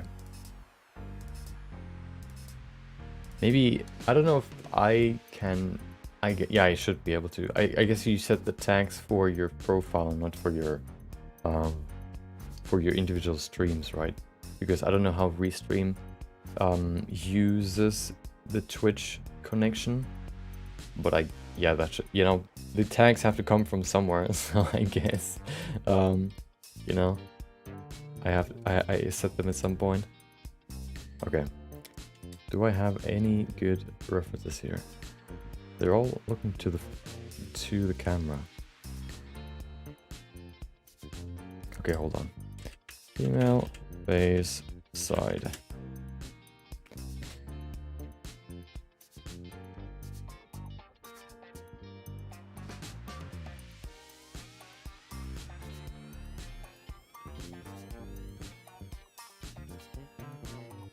That's a good one, maybe.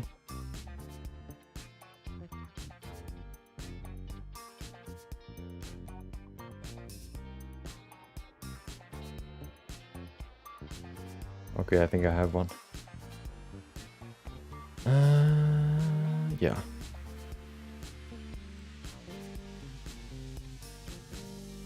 Okay, yeah.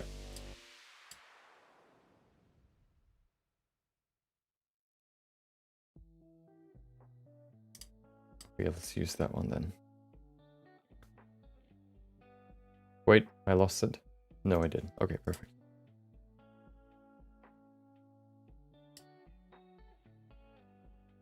Okay, let's continue.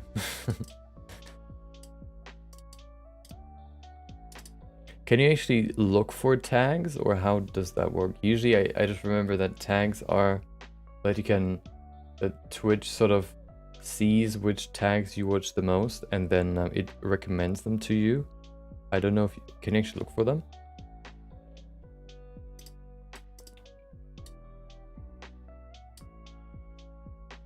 I guess, as you said, you find people that way, or I guess that could mean both.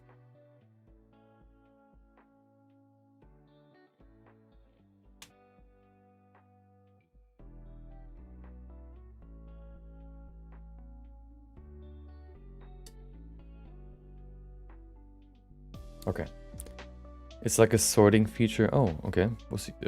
I didn't know that. Welcome, She-Noob. Hope you enjoyed your Wednesday. She-Noob sounds kind of like Shiba Inu for some reason. That's what it reminded me of. Probably wasn't your intention though. You click on them and you'll get a page with... Oh, okay. Interesting.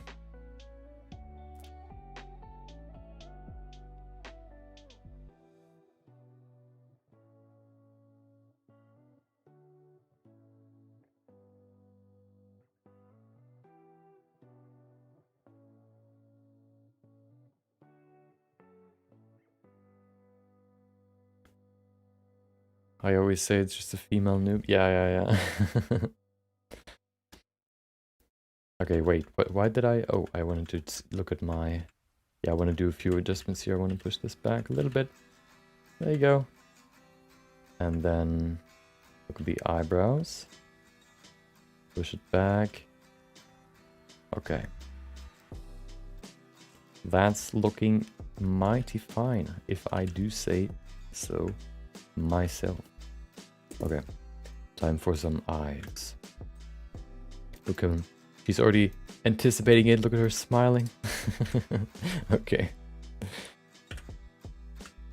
Wait, oh, I just changed the size again. Okay, now that we have 7 or 6.5, let's remove that. We select a mirror modifier so we can mirror the eyes. Let's place them.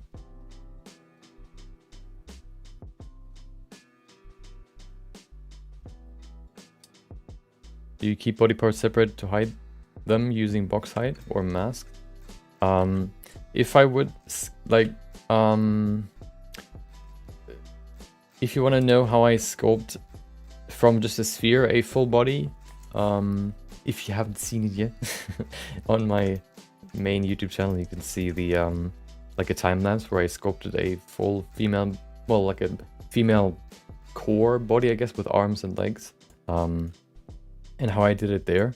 Usually what I did there is I just gave her like an A pose so that the arms are far enough away from the body so that I can reach everything without sort of having something in between, like in my vision or in between me and the brush, I guess.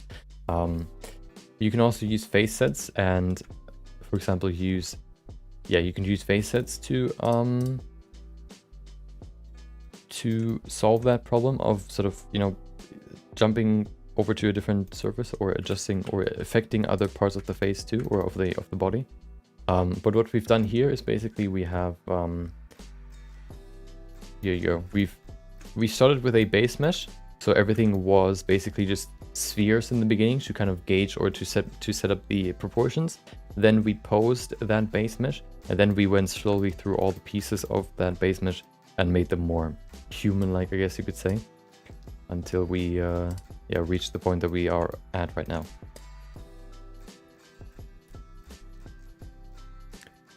Your cam covers your scene view. Oh, true. Hold on. Yeah, that's the best place where I could place it, in my opinion. You don't really need to see it usually, but I can show it to you. Hold on. There you go. If you look at my scenes here, you have all these cubes. I like to use cubes instead of spheres because you can shape them better using a subdivision modifier. And yeah, so that's how we began this project. How we started it. Started from the bottom, and now we're here. We're back at the bottom again on location 000. Okay, hold on. Yeah, if you have any, ways to structure this, there's everything around me, so I could show everything. I could place it maybe down here somewhere, but then I don't have enough room, or I don't have a lot of room for this part here. This part is already occupied by the chat. I want to have quite a lot of space to see, and down here you have shading and references, and on the other side you have like a rendered view or a second view. I like the setup. But yeah, the only downside, of course, is that, people that watch can't see the outline. But usually you don't really need to see it. So that's sort of the best way to do it, or the best way I found. Okay.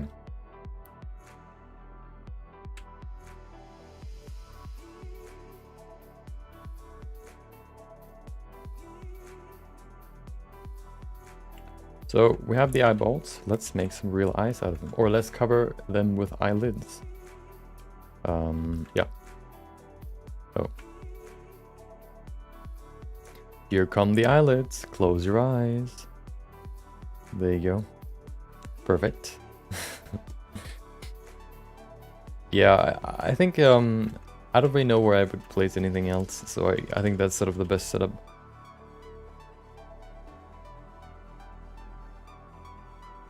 Okay, there you go. They connect to the sides. Perfect. First we're gonna bring back the eyeballs. And then we can bring in the fat around the eyes.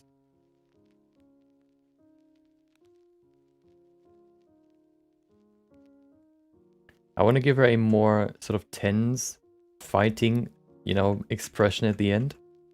As if she's, you know, maybe not angry, but sort of concentrated on, or yeah, sort of concentrated. Maybe frowning a little bit, you know. Angry that she missed her weekly yoga session. Just because some fool challenged her. Now she has to fight him and show him who he was messing with.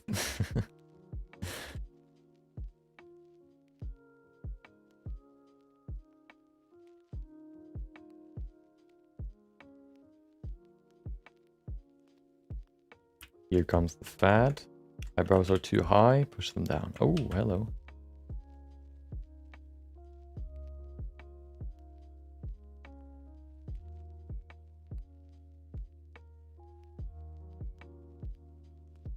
Okay.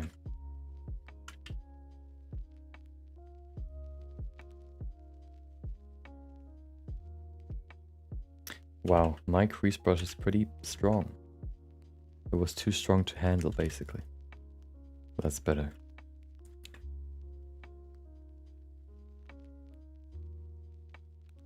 Okay, so we have the upper part. Isn't perfect yet, but it is there. That's all that matters right now. Let's even out this part here with a little bit more fat. There you go. Perfect. See how smooth it is now? Let's do a few adjustments here and there.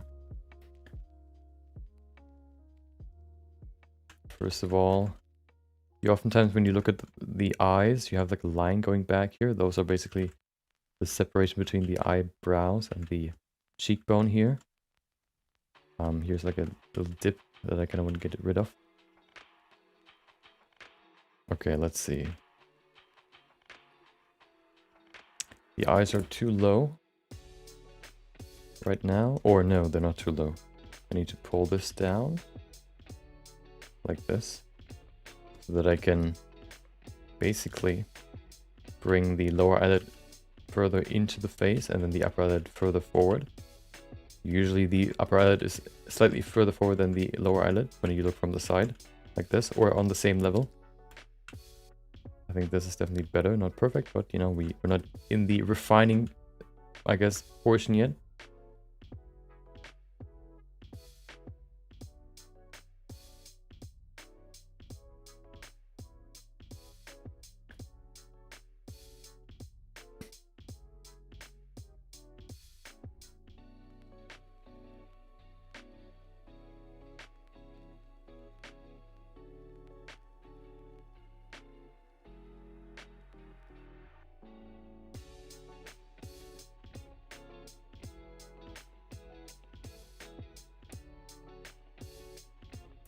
Let's see, the mouth looks okay so far.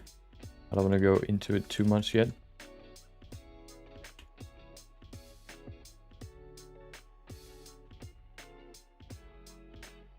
And here I am, going straight to the lips.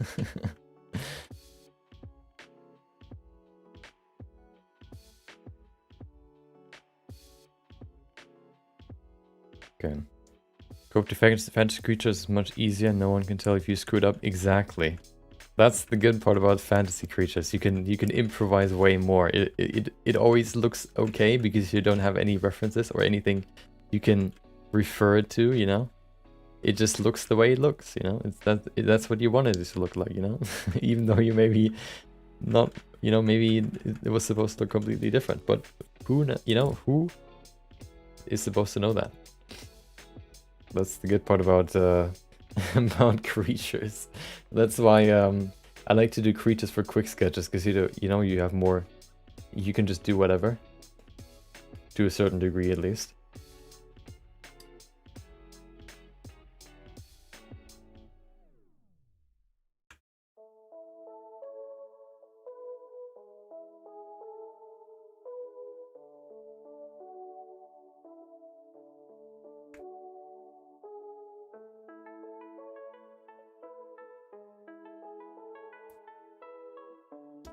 There you go. Okay, so we have the eyes look pretty good. The nose looks too blocky. I want to make it a little bit narrower, make it more feminine. Give it a nice little definition here. We're not there yet in the full-on refinement period. Right now, I kind of want to get the proportions somewhat right. That's sort of what I want to do right now. Another, you know, callback, it sounds weird. Shout out sounds weird. Another quick, I don't know, quick notification that the next feedback session will be on Thursday. Thursday? Yeah, Thursday next week. So we're gonna go through all the newly posted pieces in the Discord, and we're gonna give feedback on them. So if you wanna, you know, participate, you wanna get feedback on your artworks, then join the Discord, !Discord, and post your pieces.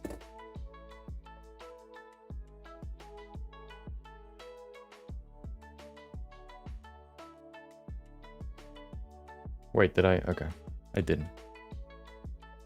The geometry is just very, very hard to deal with for some reason.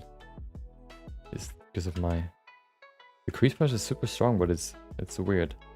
Sometimes it doesn't really like me.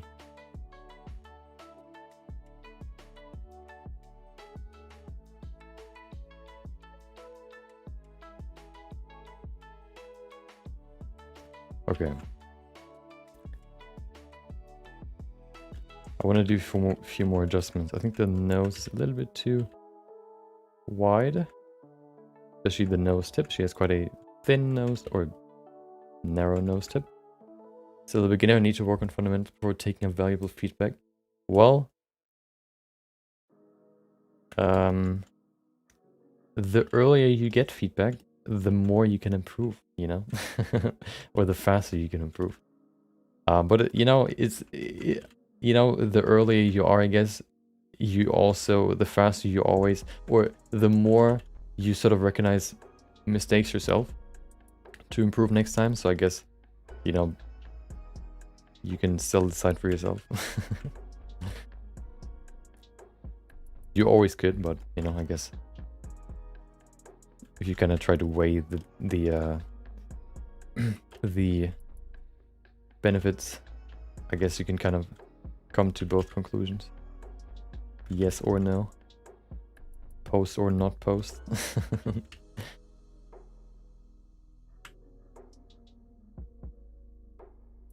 think I want to place the eyes a little bit closer together.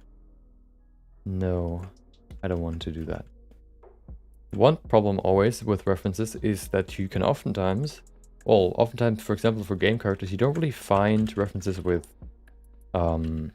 without makeup, which, you know, makeup makes faces look way or eyes makes eyes look way bigger, and that is always something you kind of have to take into account when you think about the like recreating character, for example, or like female characters, or even, you know, real people, that you always need to take into account that their face is probably a little bit, or their eyes, hold on, resetting my brain, their eyes are usually a little bit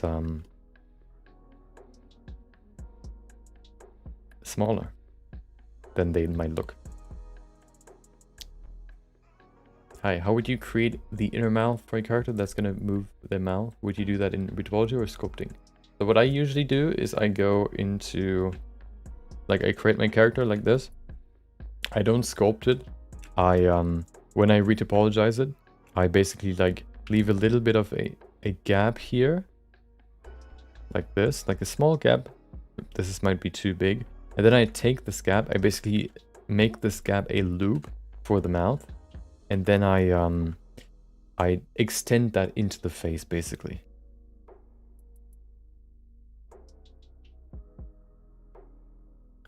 That's how I usually do it. And then I use a vertex, vertex group to unselect those vertices from the shrink wrap modifier. No Discord link into your Twitch channel. Can you type, hold on. Does that still work? It should. Yeah, there we go.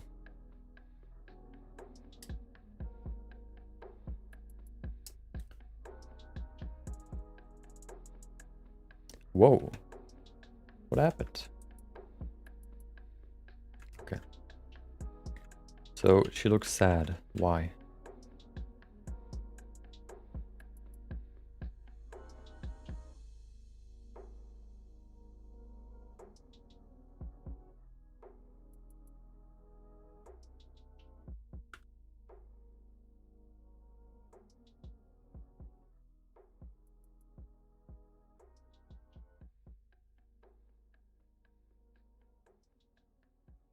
Okay.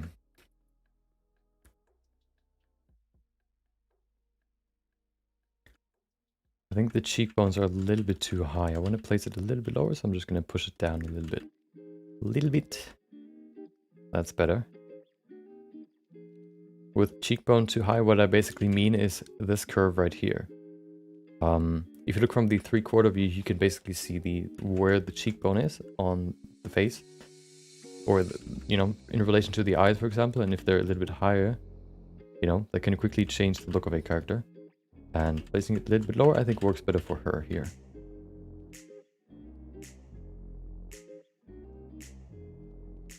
Oh, wow. Because I enabled, what is it, like chat transfer, or, you know, like the Restream bot posts chat messages to both chats.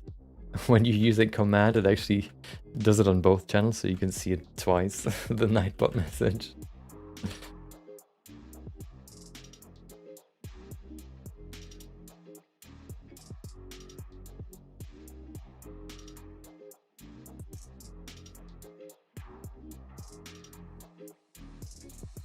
There you go.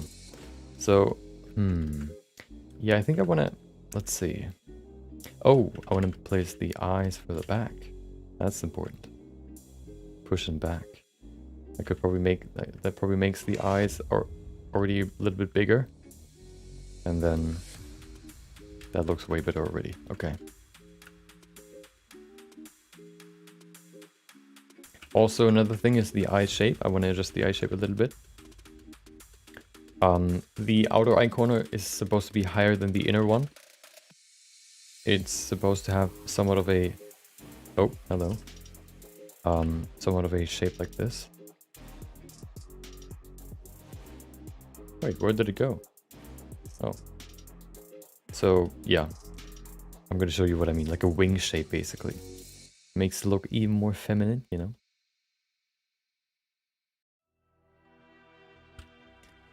Are you still in the default face phase? So right now, once I basically add all the pieces of the face, I go into the, I guess you could say, proportion adjustment phase, where I kind of look at everything and see if I need to adjust something. So this one can take however long. I just want to make sure that everything looks good in terms of the big proportions before I go into smaller details. So now I kind of try to, I guess, you know, make sure that everything looks the way it is. Like now basically I define the major face look of the face.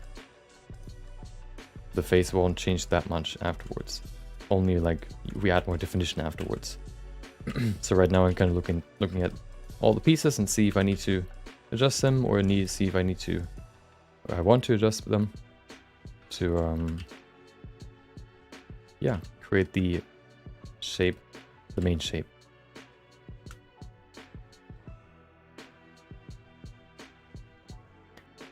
Wait. Why? Okay. Oh, I guess it works. I was confused why it's stretching the faces so much. But I guess that's just because I haven't stretched them enough yet.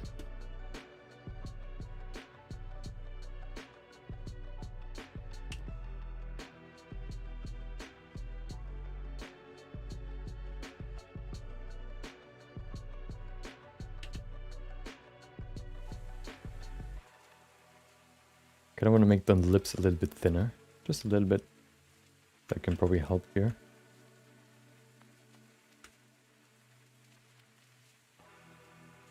Make it look more like her.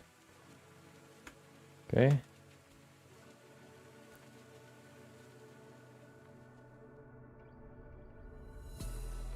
think the shape overall can also need, you know, we need some adjustments there.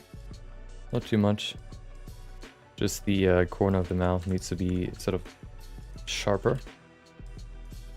So that's pretty good now. Okay.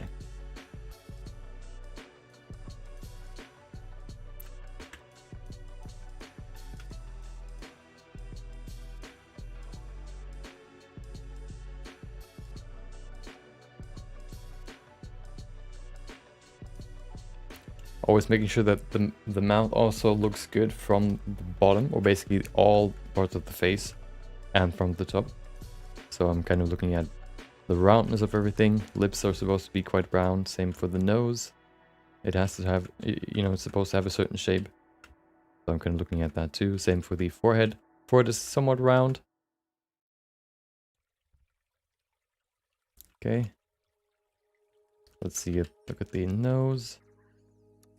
Nose bridge a little bit. I want to adjust it a little bit. Or we want to make it a little bit straighter.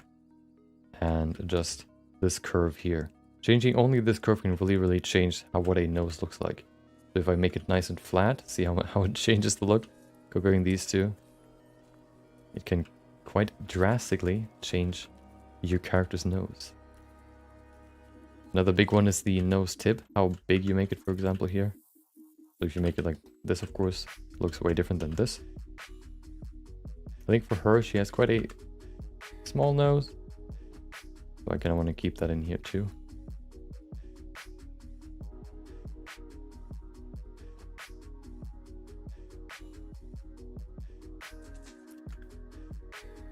Nose bridge seems to be quite straight. One more thing I want to keep in mind.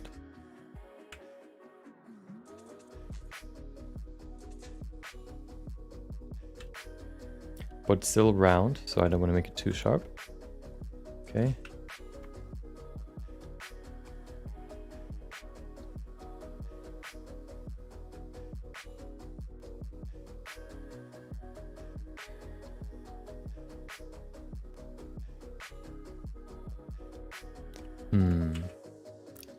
The nose shape doesn't look right.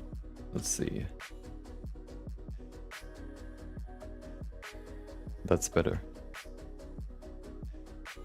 Yeah, and the nose sort of, or the nostril is hard to set up or to adjust in 20 resolution just because, you know, it's so low res. You have to kind of bully your vertices into the right position. So that's what I usually do with 20, or I mean with 50 resolution. But you can still sort of, you know, set up everything so that you don't have to do that many changes in 50 resolution, in higher resolutions. So I'm trying to optimize for this level.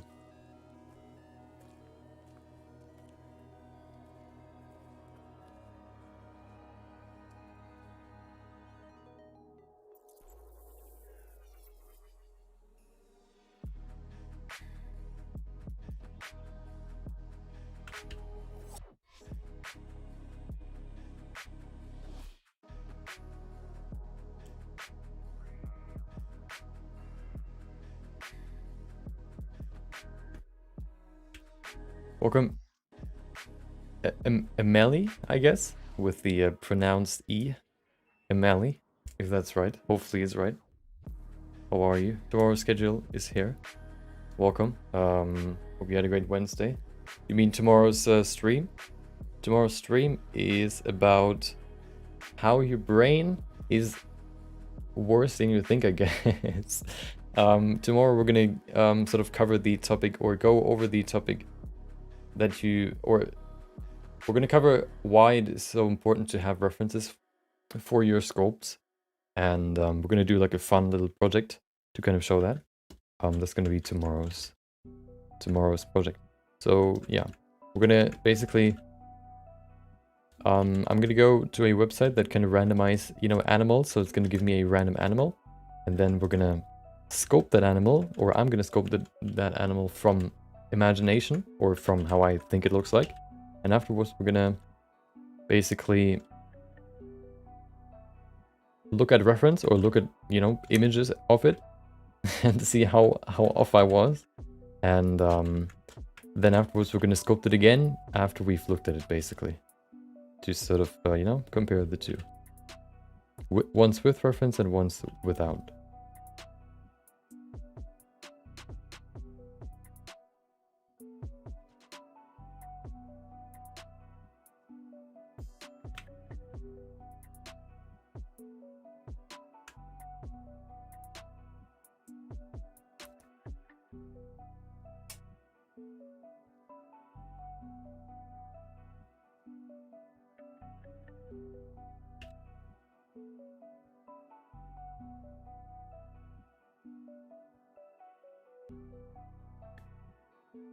Love it. Nice. Yeah. I wanted to do it for a while, so now tomorrow we can finally do it. You can maybe, you know, do the same. You know, you can also do the sculpt, and then we can look at it together. And then you know, you can also do another one. Okay.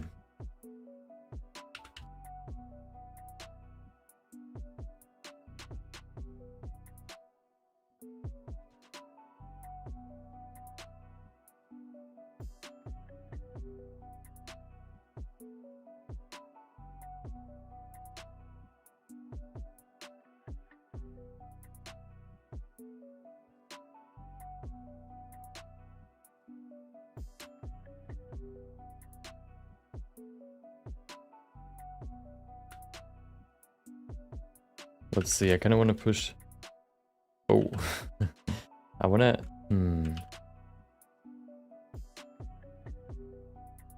I want to push everything a little bit higher. And I also want to make this a nice inward C curve, I think.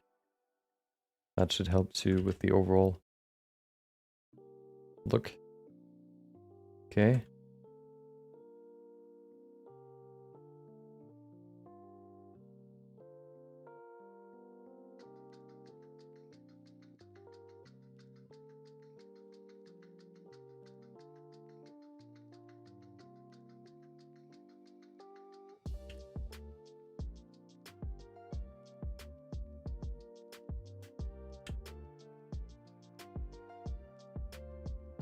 Okay, I think we're getting pretty close to the to the finalization of this level of resolution. We can probably go to the next one pretty soon.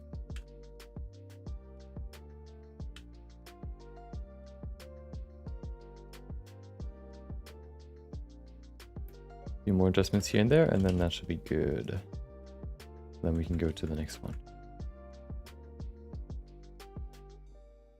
I'm not the greatest at likeness sculpting, okay?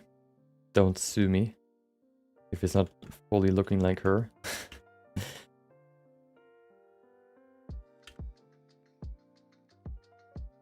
Maybe we can get it closer. After, in the next level. A little bit at least.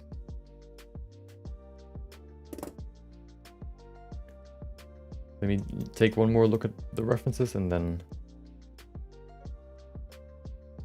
we can go to the next one. I mean to the next level.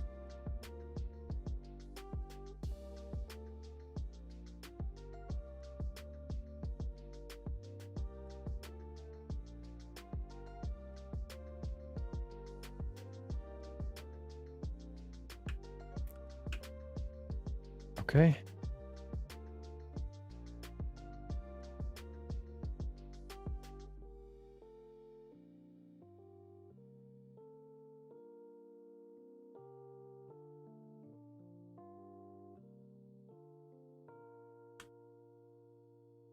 Do you use constant detail for dynamic topology? Oh, yes I do. I use, well, you can see it here. Subdivide collapse and then constant detail. Think the face should be a bit thinner? Maybe, let's see. Let's try that.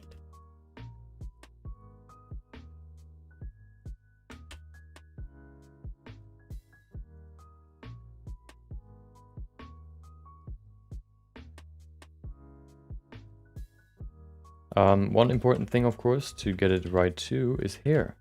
So one thing that I like to do is I like to actually give her, or give the character that I'm working on, a little bit of makeup to, for example, add the eyebrows.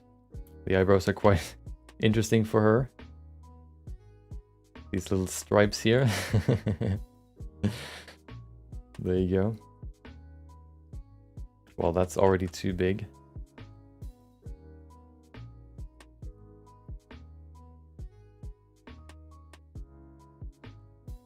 Okay. They're so thin, the geometry can't really support such thin eyebrows. Okay, let's go to the eye here.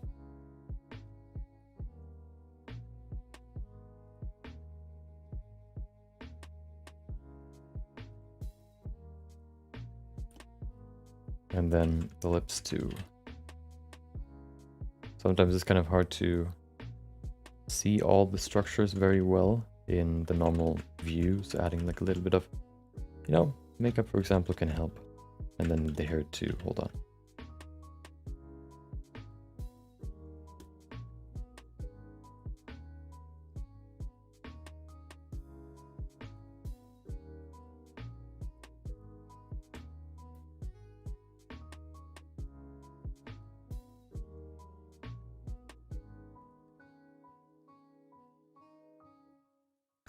I think it's coming pretty close. I have another reference that might be better to look at for this.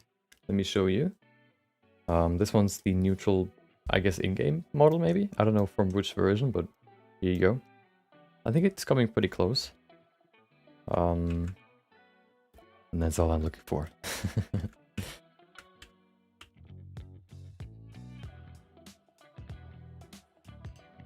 Yeah, I think that's pretty good.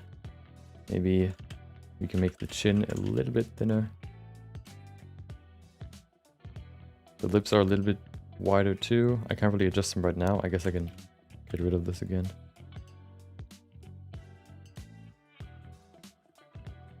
There you go. Nose looks quite good. Oh, we need to do this. That's better.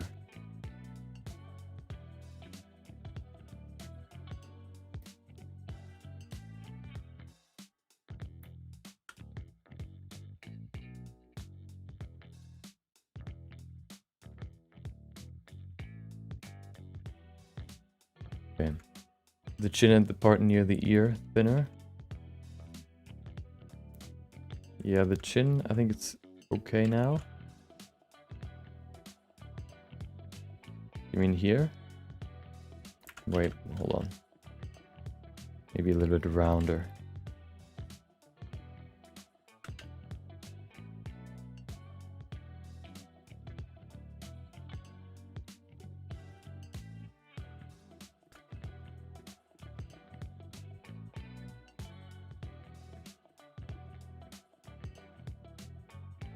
So this one's of course not really a front shot, it's slightly from the side.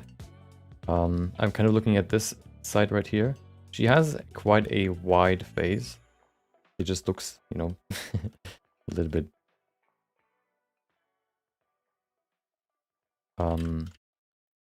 thinner, especially in the other reference.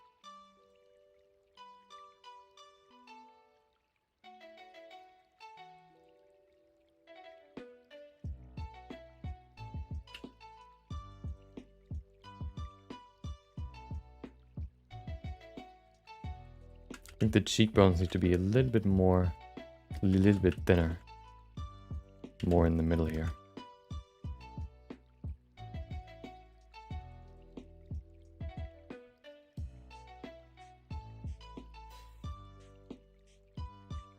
More like this.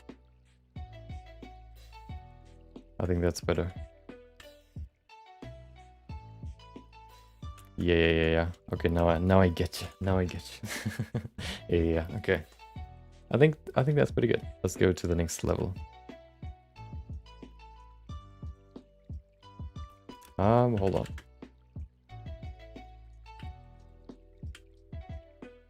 I need to adjust the head shape a little bit. Want to make it a little bit smaller.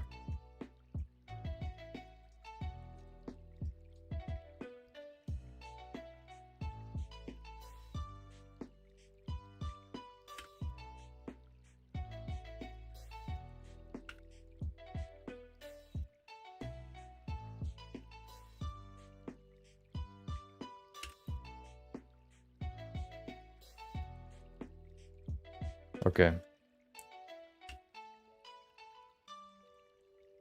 Well, that didn't work. It destroyed everything. Oh no.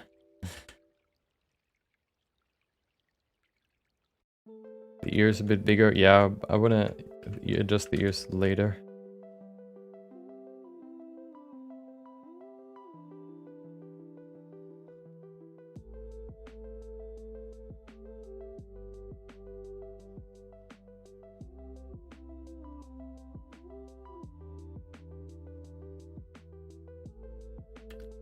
Okay.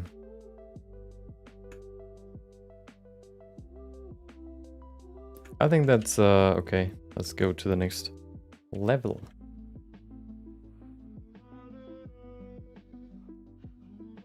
So let's go to 50. Hello, please let me adjust the number. Okay, before we continue, I'm gonna go sit back down and then we're gonna continue.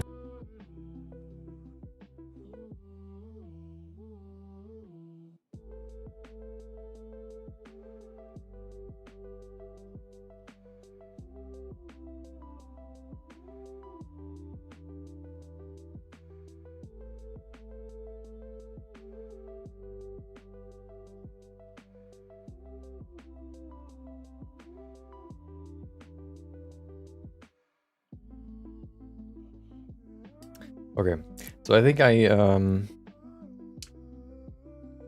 maybe I see one more thing. No, that's weird. It looks a little bit too high. I want to place it a little bit lower. Maybe right there. That's better.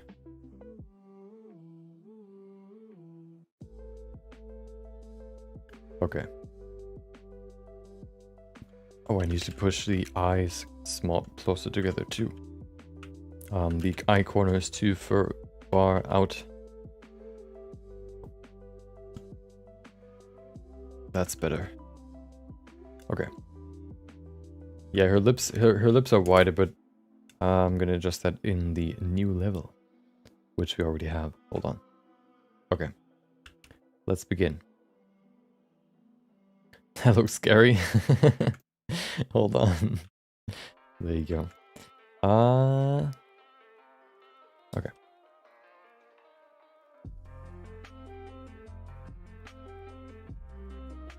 Oh.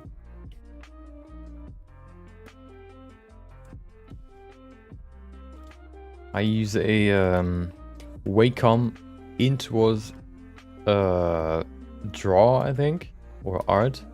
It's not available anymore, but I think they have the same tablet, basically, like a new version of it.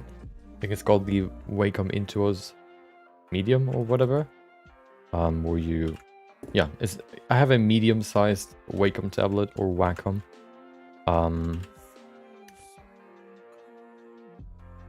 I don't think, you know, I don't really use anything from like any functions of the tablet except for, you know, the touchpad itself. So, you know, I guess you can go with any tablet, but I definitely use a tablet, and I've been using this for quite a while since I started drawing digitally, which is probably like 4 years ago. when I started.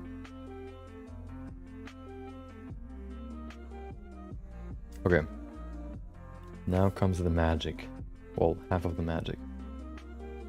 0.75 and then 5 iterations, and then look at this. Ooh.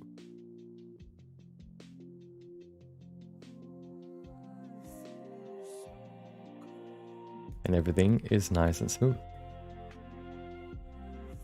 I want to make a full-on rig character, but retopology really throws me off. Yeah, it's very, very boring. I agree. But unfortunately, you know, you just have to get through it. There's not that much that you can do. And it, you know, I would suggest, you know, to do it at least like a few times to understand the anatomy, and then also how you fix anatomy, not anatomy, but retopology or topology, how to fix it if you have weird deformations for your rig, for example, or why you have a certain way you do fingers, for example, in retopology. Didn't opt for a tablet with a screen. Well, 4 years ago I was in high school, and I didn't want to spend that much on a tablet where I didn't, you know, I think this one was the second tablet that I used ever, and I didn't really feel the need to get one with a well, I mainly didn't want to spend that much money. But yeah, so I didn't get one with a tablet. I mean, with a screen. I thought about getting one recently, but I'm still quite happy with the one that I have, so I don't want to spend the time. I mean, money.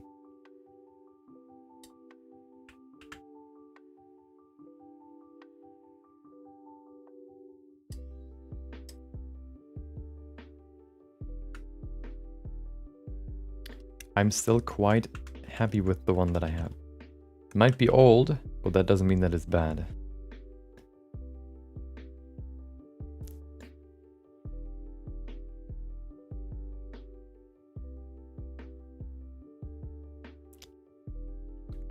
Quad remeshers, good add-on. That's the one that I have. Look at this, quad remesh. I have that one. It's actually more. I think it's $40. It's really good. It has its flaws, I guess. It's not as good as the quad remesher in ZBrush. It doesn't have all the functionalities, but it's pretty good. It's definitely better than the remeshing options or retopology options in Blender. So it's definitely a big step up compared to the Blender, you know, functionalities or remeshers.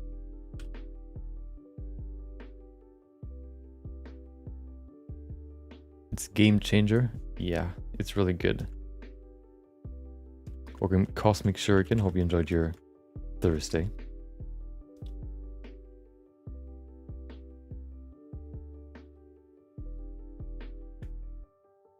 Okay. The eye is slightly further to the left than it should be. On the left, to the left. Okay, I want to adjust the eye shape now. Any reason you don't use remesher and multi-res?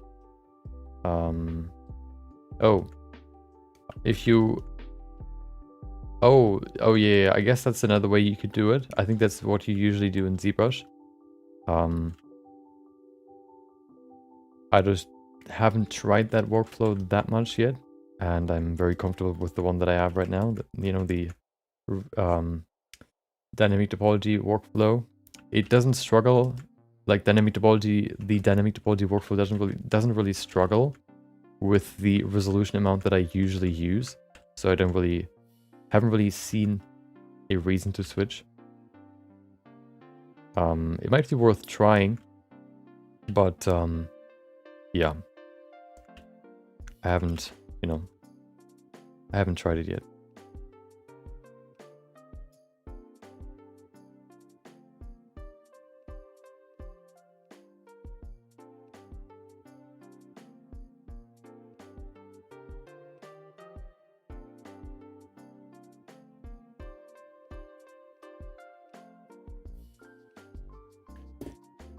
It's actually 109 for a full license.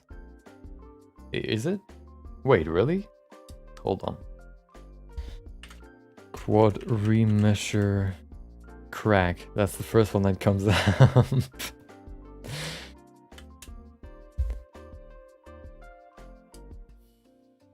Let's see. So for Blender. Oh.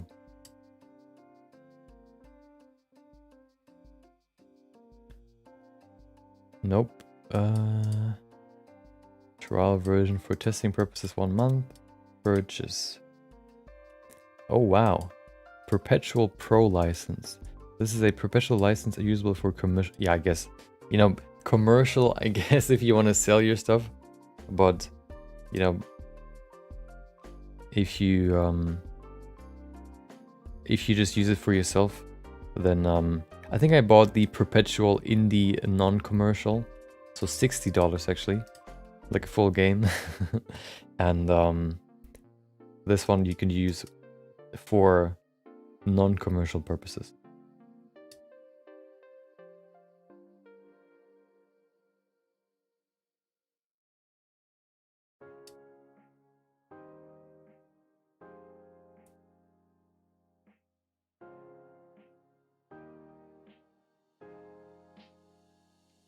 Yeah. Okay, hold on.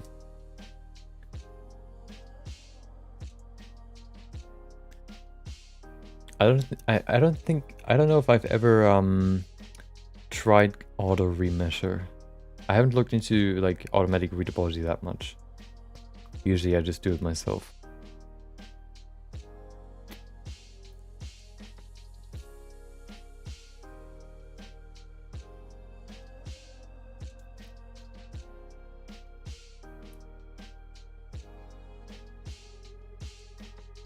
Okay, wait. I'm looking for you.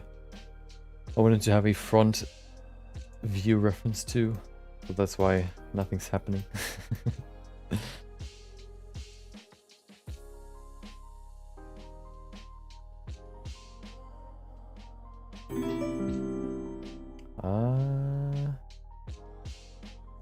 Okay, for the subscription, Eugene Likeny? Hope you enjoyed your Wednesday. If you're here, hope you enjoyed the stream. Hold on. I'm almost there. Let me find a good reference here. This one looks...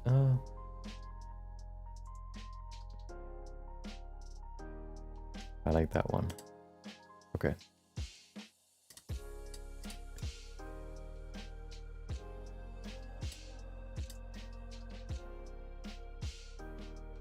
Can you somehow set up Windows in a way where if you find an image, that you can basically just drag it to your folder and then it saves it as the JPEG in that folder without having to say save it as image or save image, and then you have to specify where you want to save it? Does that work somehow? That would be cool. Because I download so many images that would that would save quite a lot of time. My last name is hard to pronounce. How do you pronounce it? Is it Likeny? That sounds somewhat okay. Another oh, Cosmic Shuriken. There you go. Thank you for the subscription. I appreciate it. Do you use PureRef? Yes, I do. It's right here. So where the chat is my reference. My PureRef. There you go. Look at this. Look at it. There you go. See? That's where the chat is, and here's my reference. It's all thought out. There's no more room for anything else. Should be a Chrome plugin that works on Opera, really? Yeah, I know that Chrome, do you know the name of it? I always forget that Chrome extensions also work on Opera.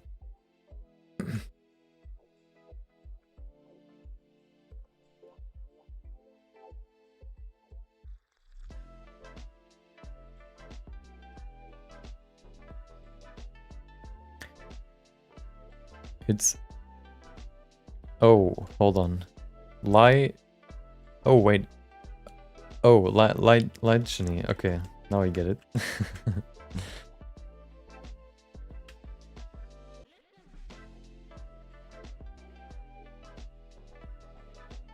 Opera still alive? Well, I have the Opera GX, the gaming version, because I'm a pro gamer, okay? I switch between different, you know, between different, I guess, browsers. And at some point I tried Opera GX, and it, you know, works quite well. Chrome was always quite laggy, and this one sort of, you know, advertises to be very resource friendly, and that's, you know, music to my ears, basically. So that's why I chose this one.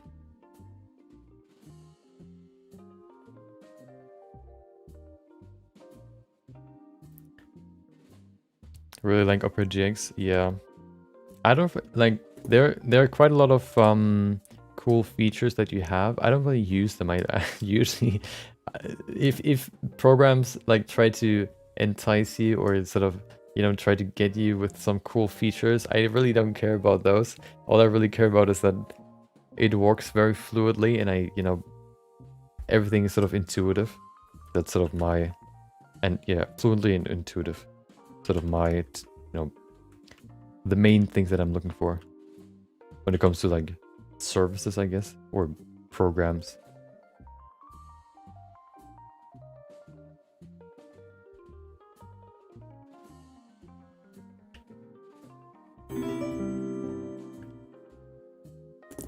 Another subscription, Elias. Thank you.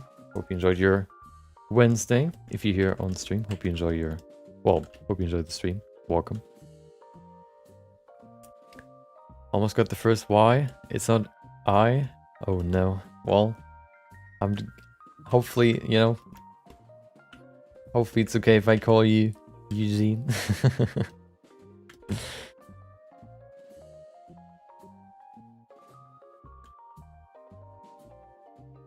Streaming at 1080p must be really heavy while using Blender. It's not that intense for my... It's really only, like, I don't really do that much stuff that is, like, super heavy on my PC with Blender. Except for when I don't know, bake stuff, for example. Or render, like, super, I guess, geometry-heavy scenes. Then it can, like, crash or lag sometimes. But usually it's pretty stable. I don't really, I guess, feel it.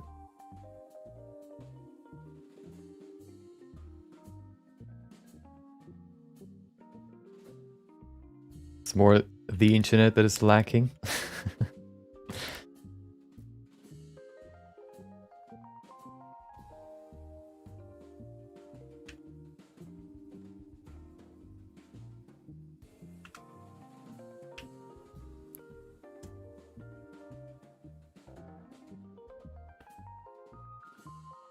Sorry, I can't speak correct English. Well, I know how you feel. I can't speak proper English sometimes too. So I'm not better, okay?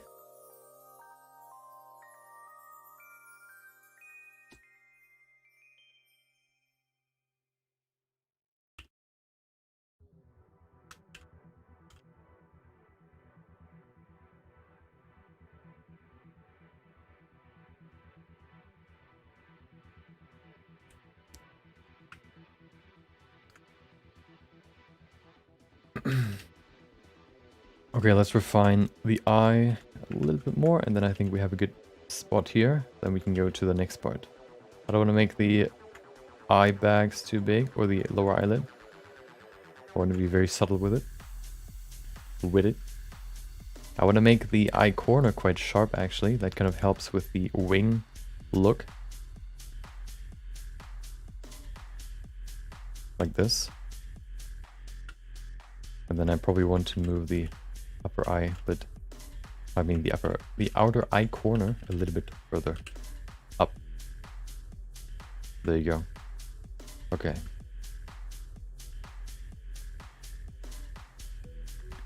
That's fine, man. Being Ukrainian in English-speaking community is fun. I mean, you know, I'm from Germany, so it's I know what you mean.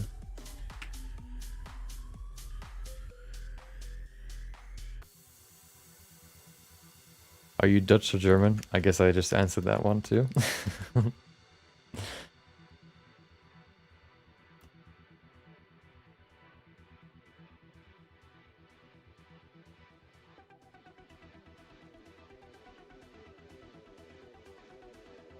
Okay, time for the nose.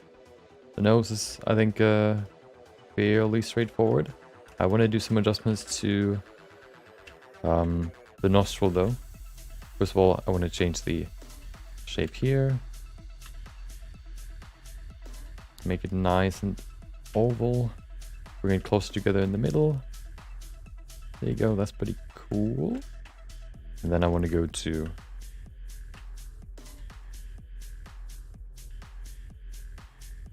wait, almost.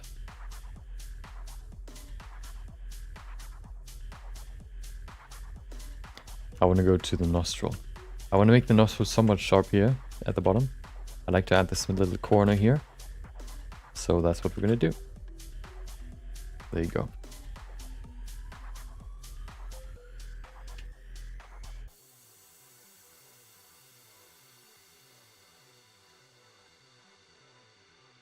The nose doesn't look right yet. I think I need to make this rounder.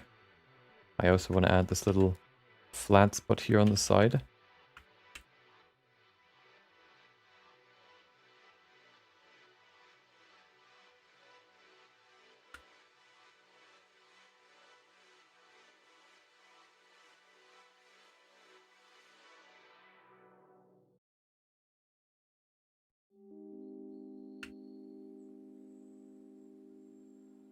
The nose looks too big. Not from the front. Maybe also from... Nah. It's not the front necessarily, it's more the side.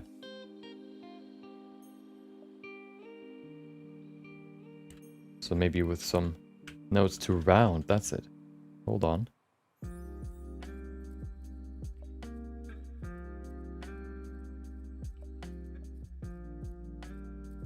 That's better.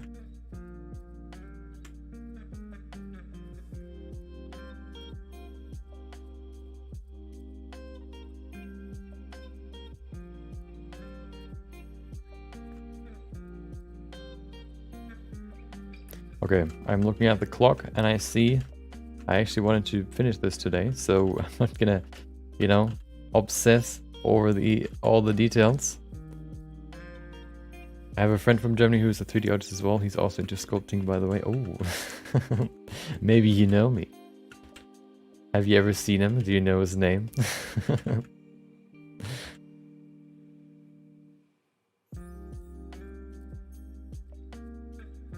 Well, the only problem is I don't really know somebody from Ukraine. So that's, you know, the other thing.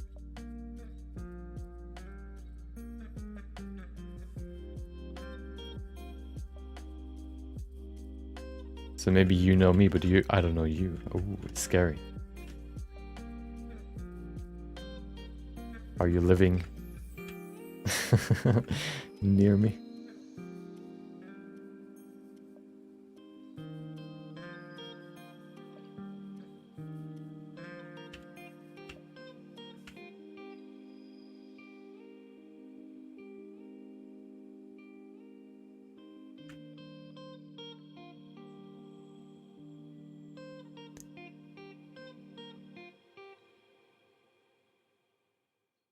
Should I know you? Will I know you soon?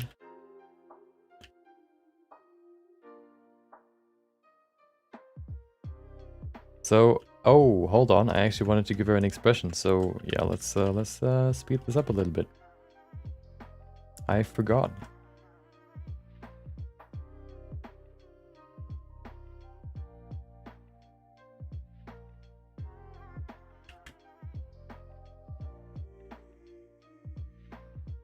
See, that's what I mean with female characters and their subtlety. You can discuss what's wrong for so long, That can take time. Then you have to change it, which can take time. Then you look at it again. You're still not fully happy with it, and that's the infinite cycle of female characters. There's always something that doesn't work, and at some point you just have to, you know, accept it. Move on. Accept your loss. I think I lived too far to have a proper meeting. Well, nothing's impossible.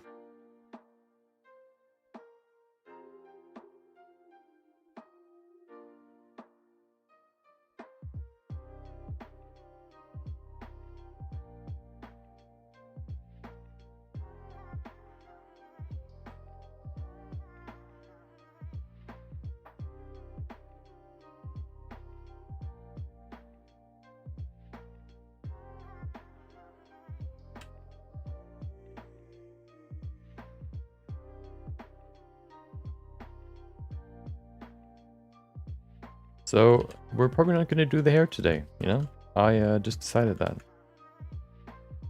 Might be shocking, but yeah. I don't think we're going to get to that.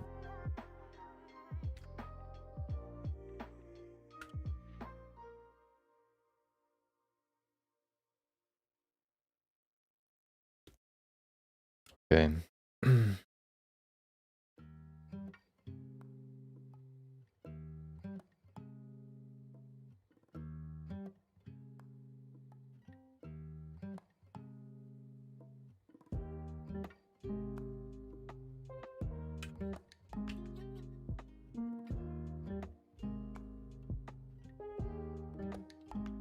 Usually with more resolution, I also sort of lower the intensity of all my brushes, because then I can, well, do smaller adjustments, which is, you know, somewhat necessary with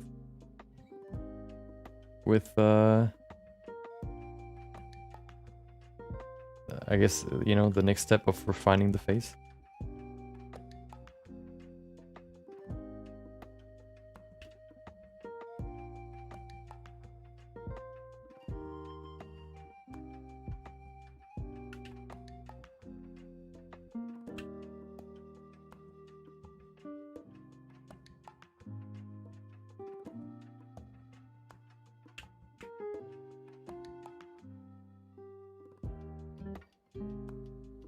Okay, let's go to the ear. Let's speed run the ear real quick.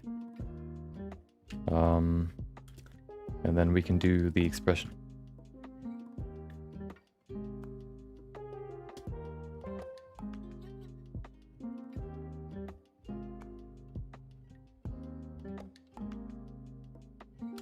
There you go.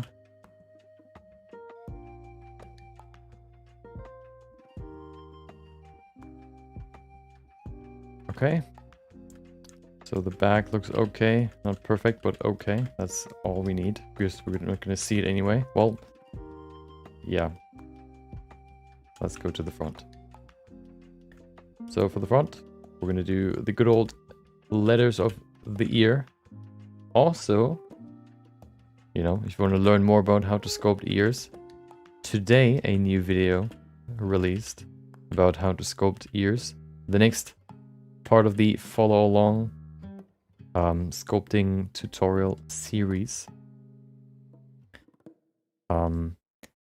Ears, I think, once you sort of have a good system for them, are probably one of the simplest parts of the face to sculpt.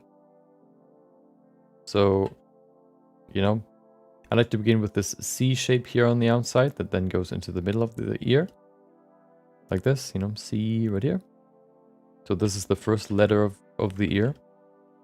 The other one follows soon. Let me continue this real quick. Goes into the middle here. We have this little ear hole here, of course, where it goes into the head.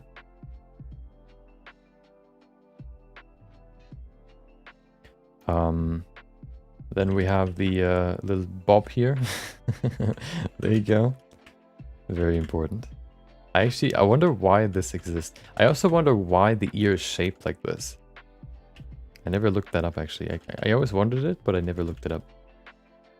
Welcome back, Zachary. I see you. Coming in here, spoiling what I wanted to talk about. Unbelievable. Didn't know you're a spoiler. Did you also spoil Game of Thrones? I would believe it. I wouldn't watch any series with you next or around me.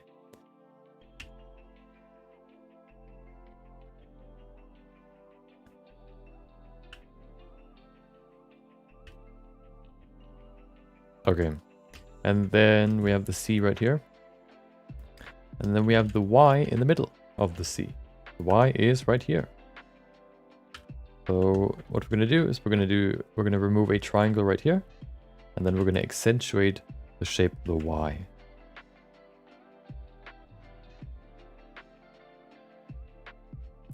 There you go.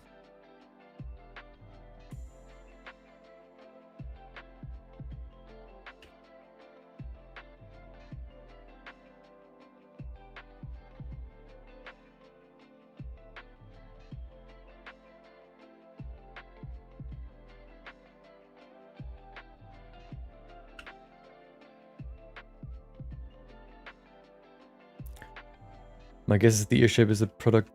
Well, yeah, I mean, you know, every part of the human is part of a evolution, but I wonder, like, so the way we are right now is at least the best way we currently can be.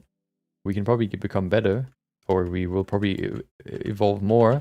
But this is, you know, seems to be a pretty good shape. So my question is, why is the ear shaped like that? What makes it so good if it's shaped like this? That's the question that I have. Why are these wrinkles there? Why isn't it just like a funnel that goes to the hole, you know?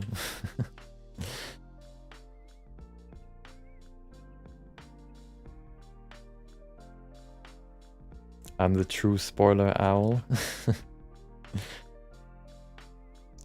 I date you, interesting. Dare you to try and get that reference. The spoiler owl? The only owl that I always think of when I hear like owl, I guess, is the War Owl YouTube channel that does CSGO guides, or did CSGO guides. I don't know what he does now.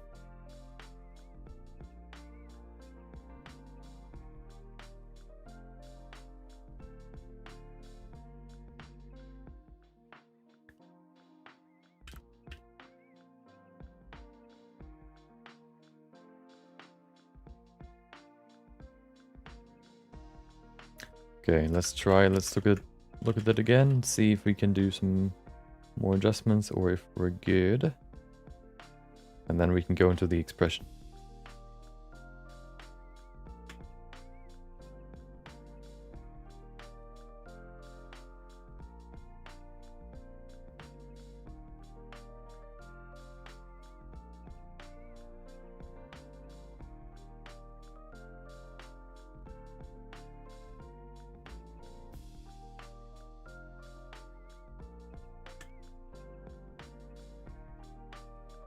I think that comes fairly close. We're not there fully, but you know, it is how it is.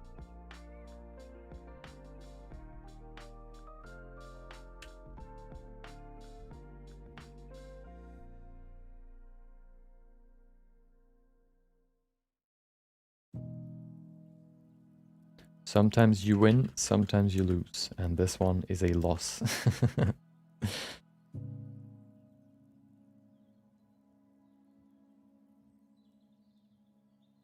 I found an explanation that says the ear shaped like that to direct the sound and amplify it along the way. Okay. Does it like actually say how it works? So what part does what and how does it amplify it? I know that if you have bigger ears, you can hear better or louder or, you know, clearer.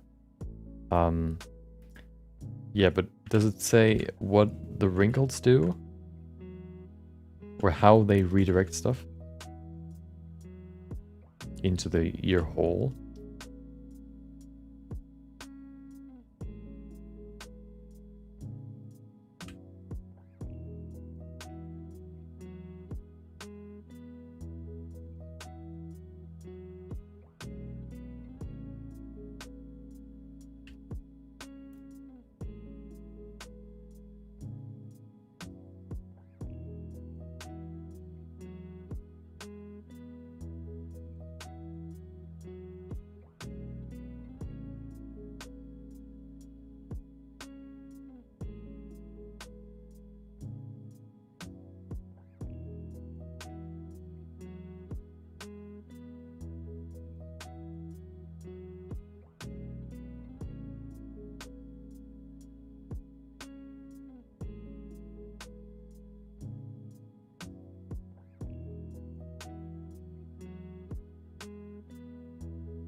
Okay, I'm gonna bring the eyes just a little bit closer. I think that'll help too.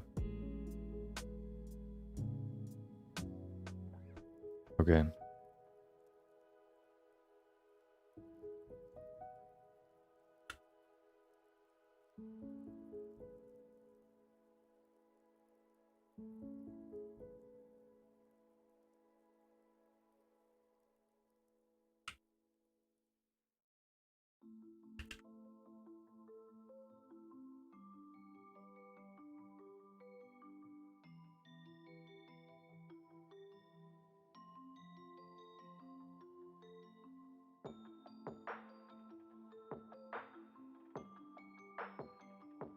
Okay.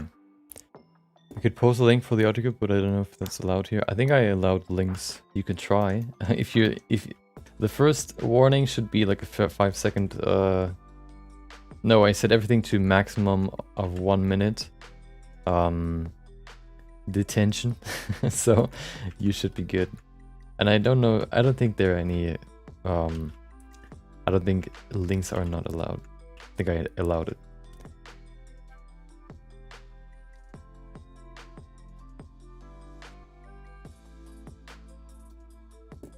Okay, let's go into the expression. So, what kind of expression would look good? Let's see.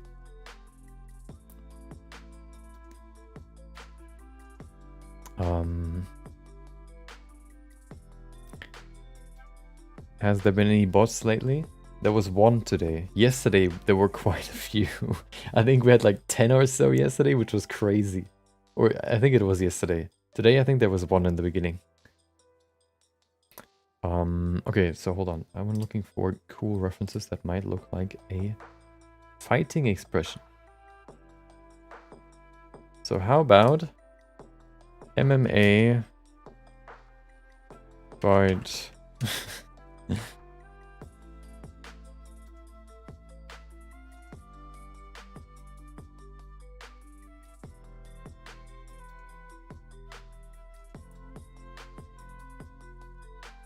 I don't think I'm going to find good references here just because it's so in the moment that it's hard to really see the expression that well in that one shot.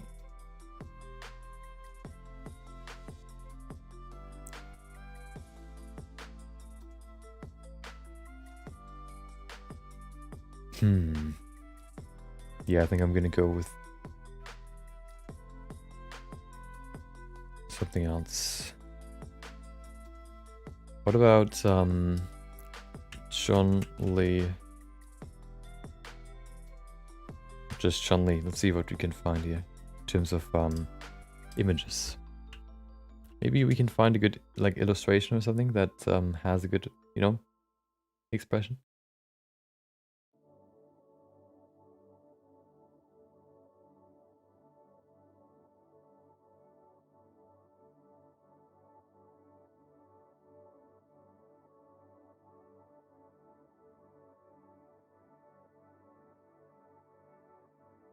I think there's a fight scene in the Street Fighter anime.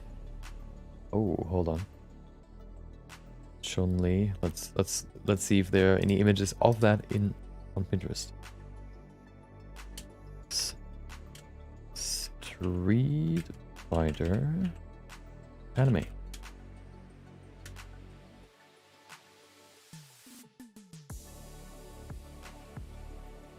Okay, I don't think that those just look like the random fan art. I don't think there are that many. No, I think I'm gonna find more if I just go for Chun-Li itself. Hold on. There you go. I think this one is okay. I don't want to make it like a super extreme look. It is more supposed to look more sort of concentrated and like this. I think that's somewhat what I was looking for. Like an expression like this, where she's kind of, you know, like frowning because she's sort of concentrating and seeing what the other person does, and with like a half open mouth because, you know, it's not stressful, but it's, you know, You need to breathe properly, so you open your mouth. I think this one worked quite well. Maybe we can find one that is more, you know, shot from the front, or you know, we can actually see the full face.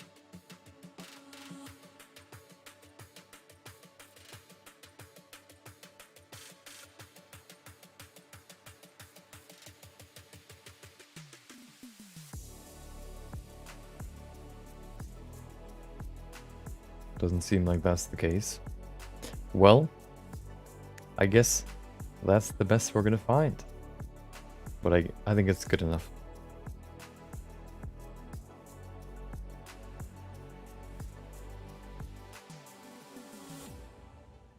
Okay, yeah. Nope, this one. We could look for, we can see if they made another illustration. Nope, they didn't. Okay. Let's see what else. Oh.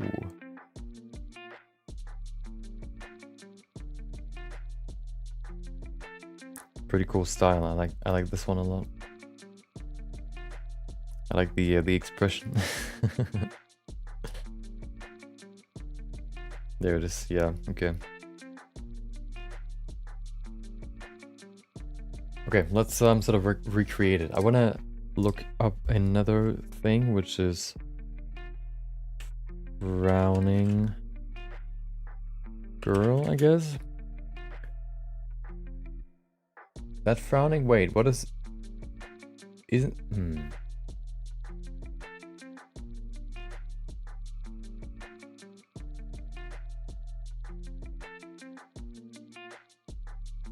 I love how you Google or you look up a special or a specific expression, and then you just get images of memes and people that have no expression. I guess just frowning, maybe. Is that like a meme format, frowning?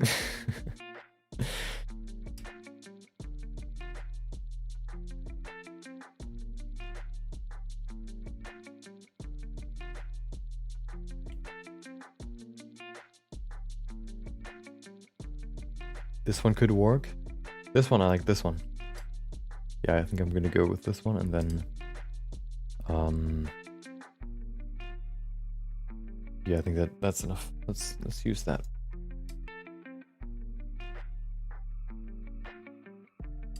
Okay, let's continue.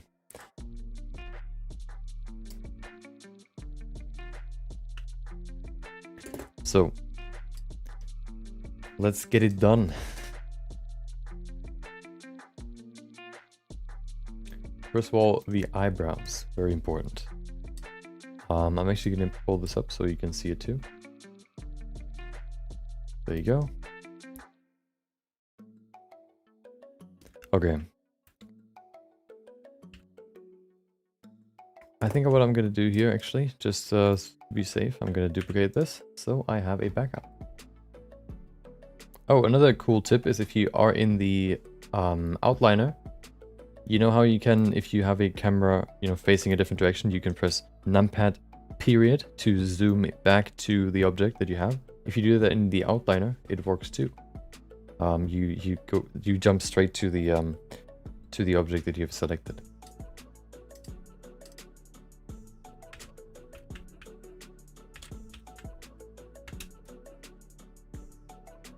Printers is hard to stop browsing. Yeah.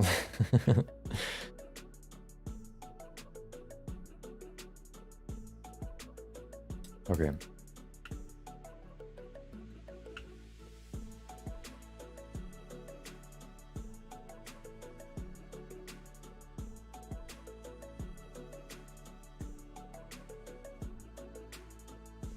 So let's give her good old frowning face.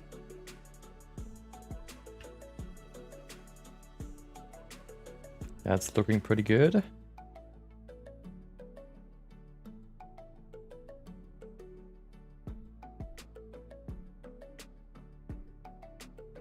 Let's continue without the grab brush.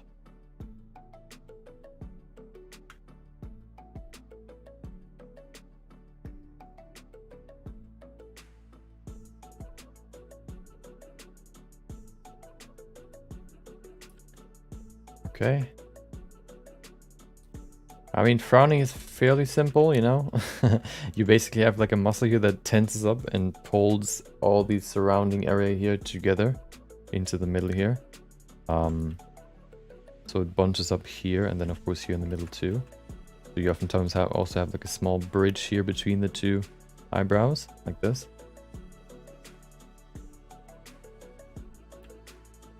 Or like a small bump. And then you have a line that goes up and to the side, like in this V shape. That's already too much.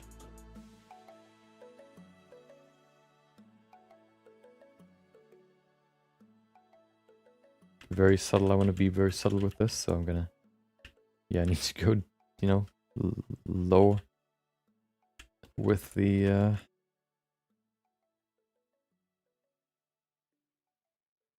with the strength. Let's see. So...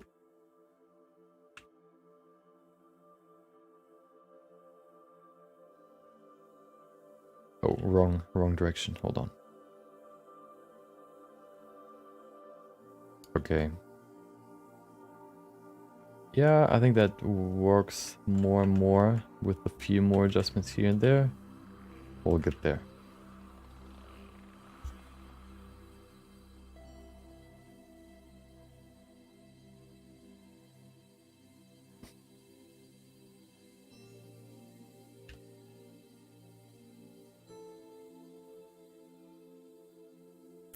I think I want to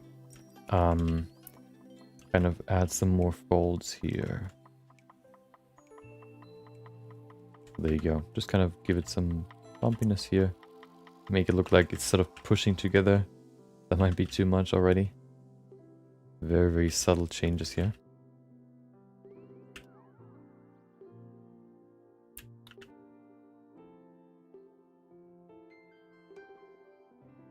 Okay.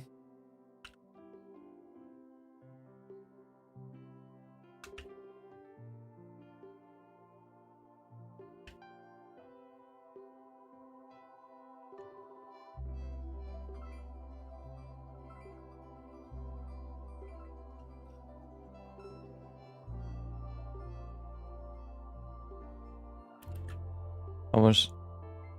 Wait, what? Hold on. We should have a remember to save bot, much like the remember to stay hydrated bot.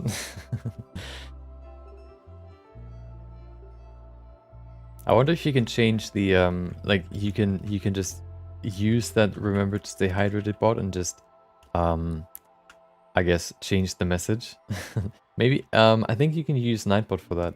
You can set a timer so that it, you know, after a certain time you know, tells you, you know, hey, make sure that you save or whatever you do. Or, you know, whatever you say it to do. That's why, for example, in why some streamers or in some streams you can see Nightbot like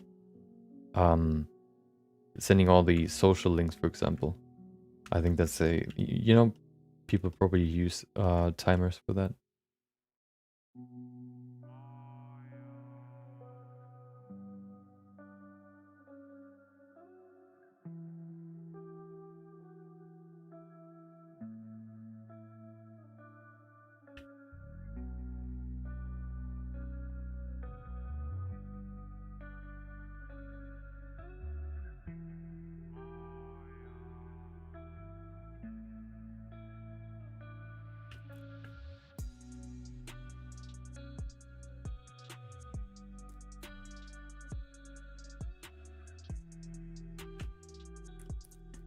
Okay, there you go. So those are the eyebrows. I want to keep them fairly subtle.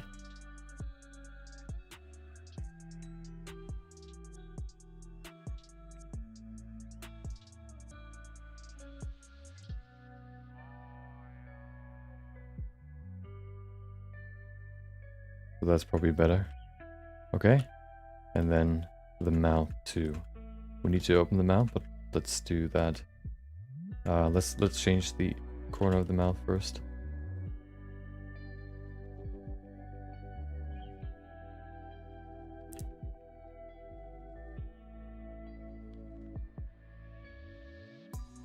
Okay, then what I like to do is I like to grab my good old lasso mask brush, lasso mask, select all of this, and then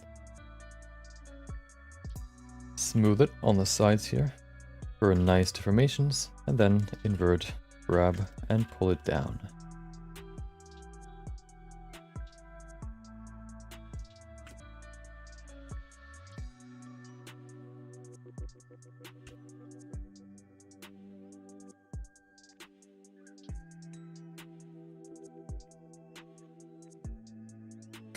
It'll look kind of weird like this, but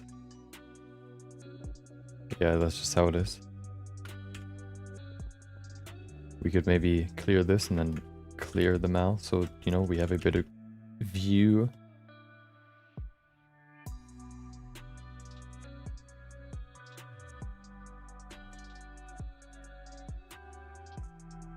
Shark teeth, yeah.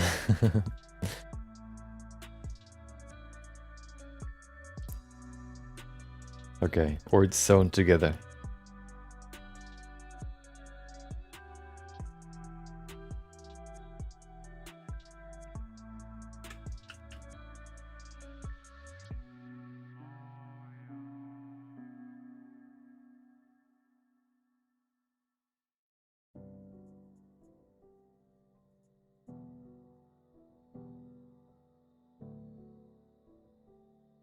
Why does the mouth look so weird right now? Something's not right.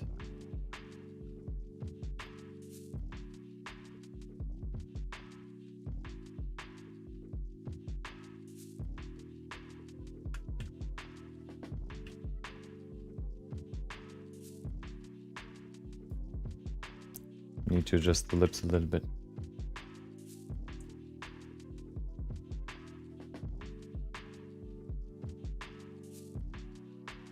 Yeah, the upper lip looks kind of weird right now. This is extremely amazing.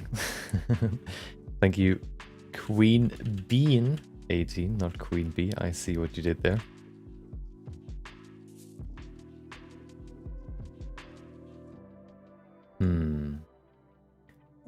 I think I want to make it... No. Yeah, maybe like a little bit of wondering in her face can work too. That looks pretty good, I think. It always looks weird if you don't... Oh, hello. If you don't have any teeth. Let me try something. What if I just do this? If I select this here, and then I invert it, and I just pull it down to add some teeth. Maybe they're too far forward. They look weird right now. They're probably too far forward. But,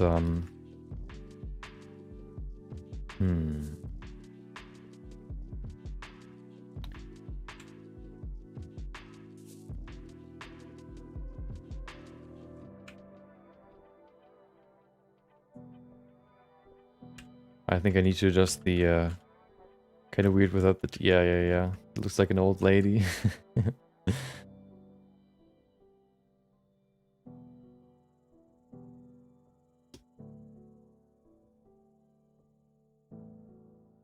Lips are good though. Yeah, I think they're... Something is... Yeah. Maybe here a little bit more, and then I want to adjust the lips here a little bit. Okay. We're almost there. Okay, we're almost there.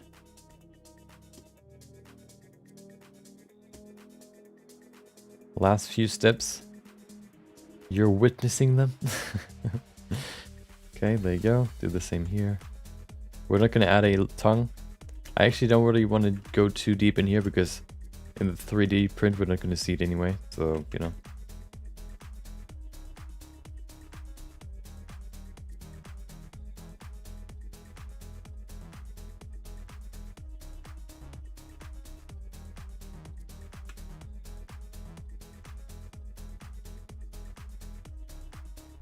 Just do it.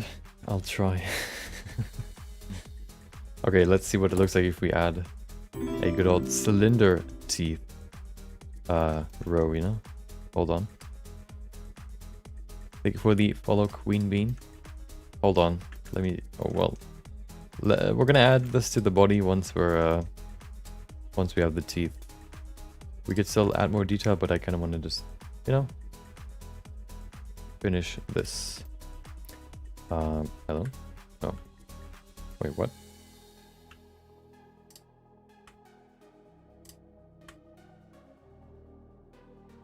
There it is. Good old, my favorite way to add teeth. Just use a cylinder. Always works. Wait.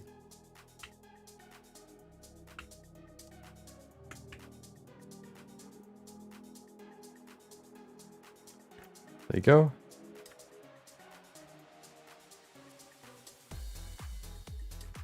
Perfect. Make them a little bit bigger.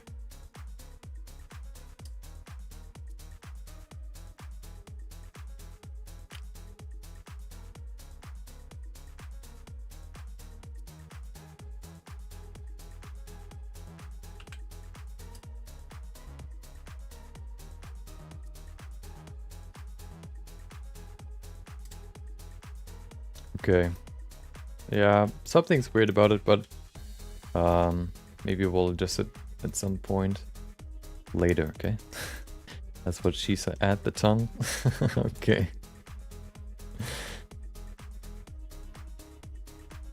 Okay, let's just add it to the body.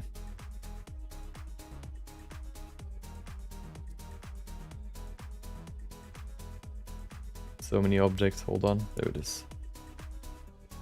Okay, do we still have the original? We do, nice, okay.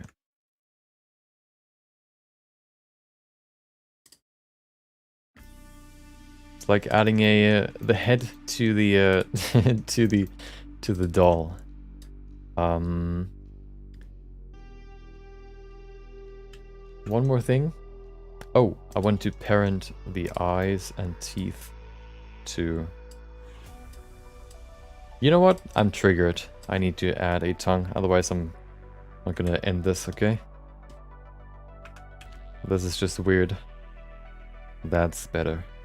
Now I can sleep in peace. There you go. Okay, perfect.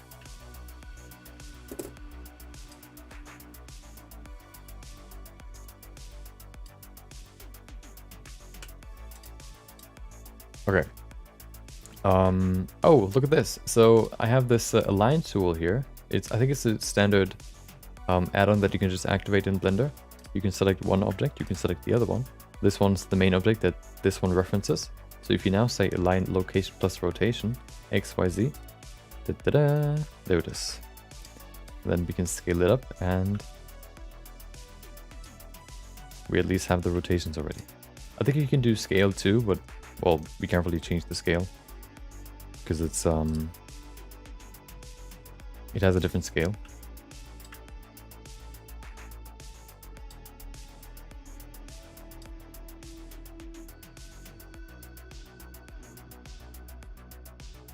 There you go. Let's hide the original head wherever it is. There it is.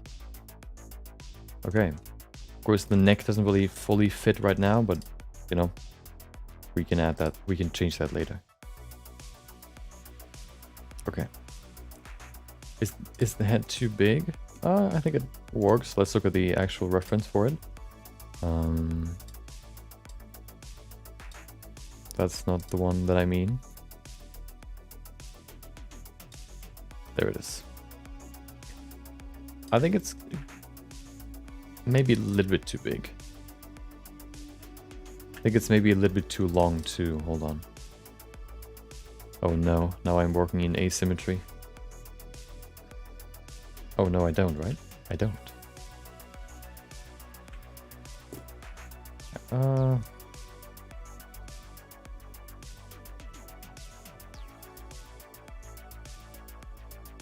Okay.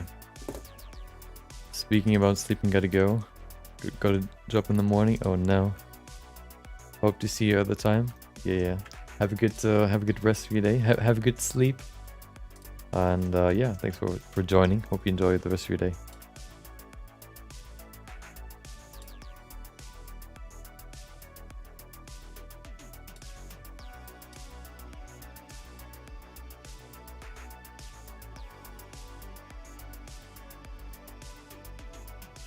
Okay, there you go. I think that's pretty good. So now that we have the face, the rest, the only thing that we need to add, that is, I guess you could say, part of the body, is the hair. And then we can join everything together and add the clothing. So here's the final, I guess, body, including the face. Yeah, there you go. I think it turned out pretty good. The face, you know, maybe it looks a little bit more generic than it could have been, although her face is quite, I guess you could say, generic too. It's there are some characteristics, but you know, as we said before, female faces are harder to, or at least for me, female faces are harder to get right. So couldn't really capture the, I guess you could say, likeness 100%, but I think it looks pretty good. Yeah, there you go. So cool. It's gonna be even cooler at the end. Okay, we're not there yet.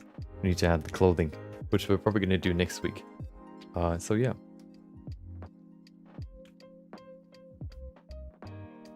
Okay. There you go. Yeah. So here, this is where the stream ends. Thank you for joining. Thank you for watching. Thank you for listening, chatting, or just being here. Hope you have a great rest of your day. Maybe I'll see you next time. Female faces are hard to do because of it's hard to really, first of all, to read the face and the face structure, and then to transfer it to yours or to recreate it.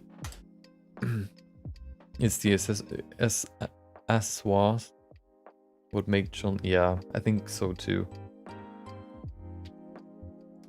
And the thighs. Okay. Okay. Yep. So hope you enjoyed the rest of your day. Maybe I'll see you next time. Take care.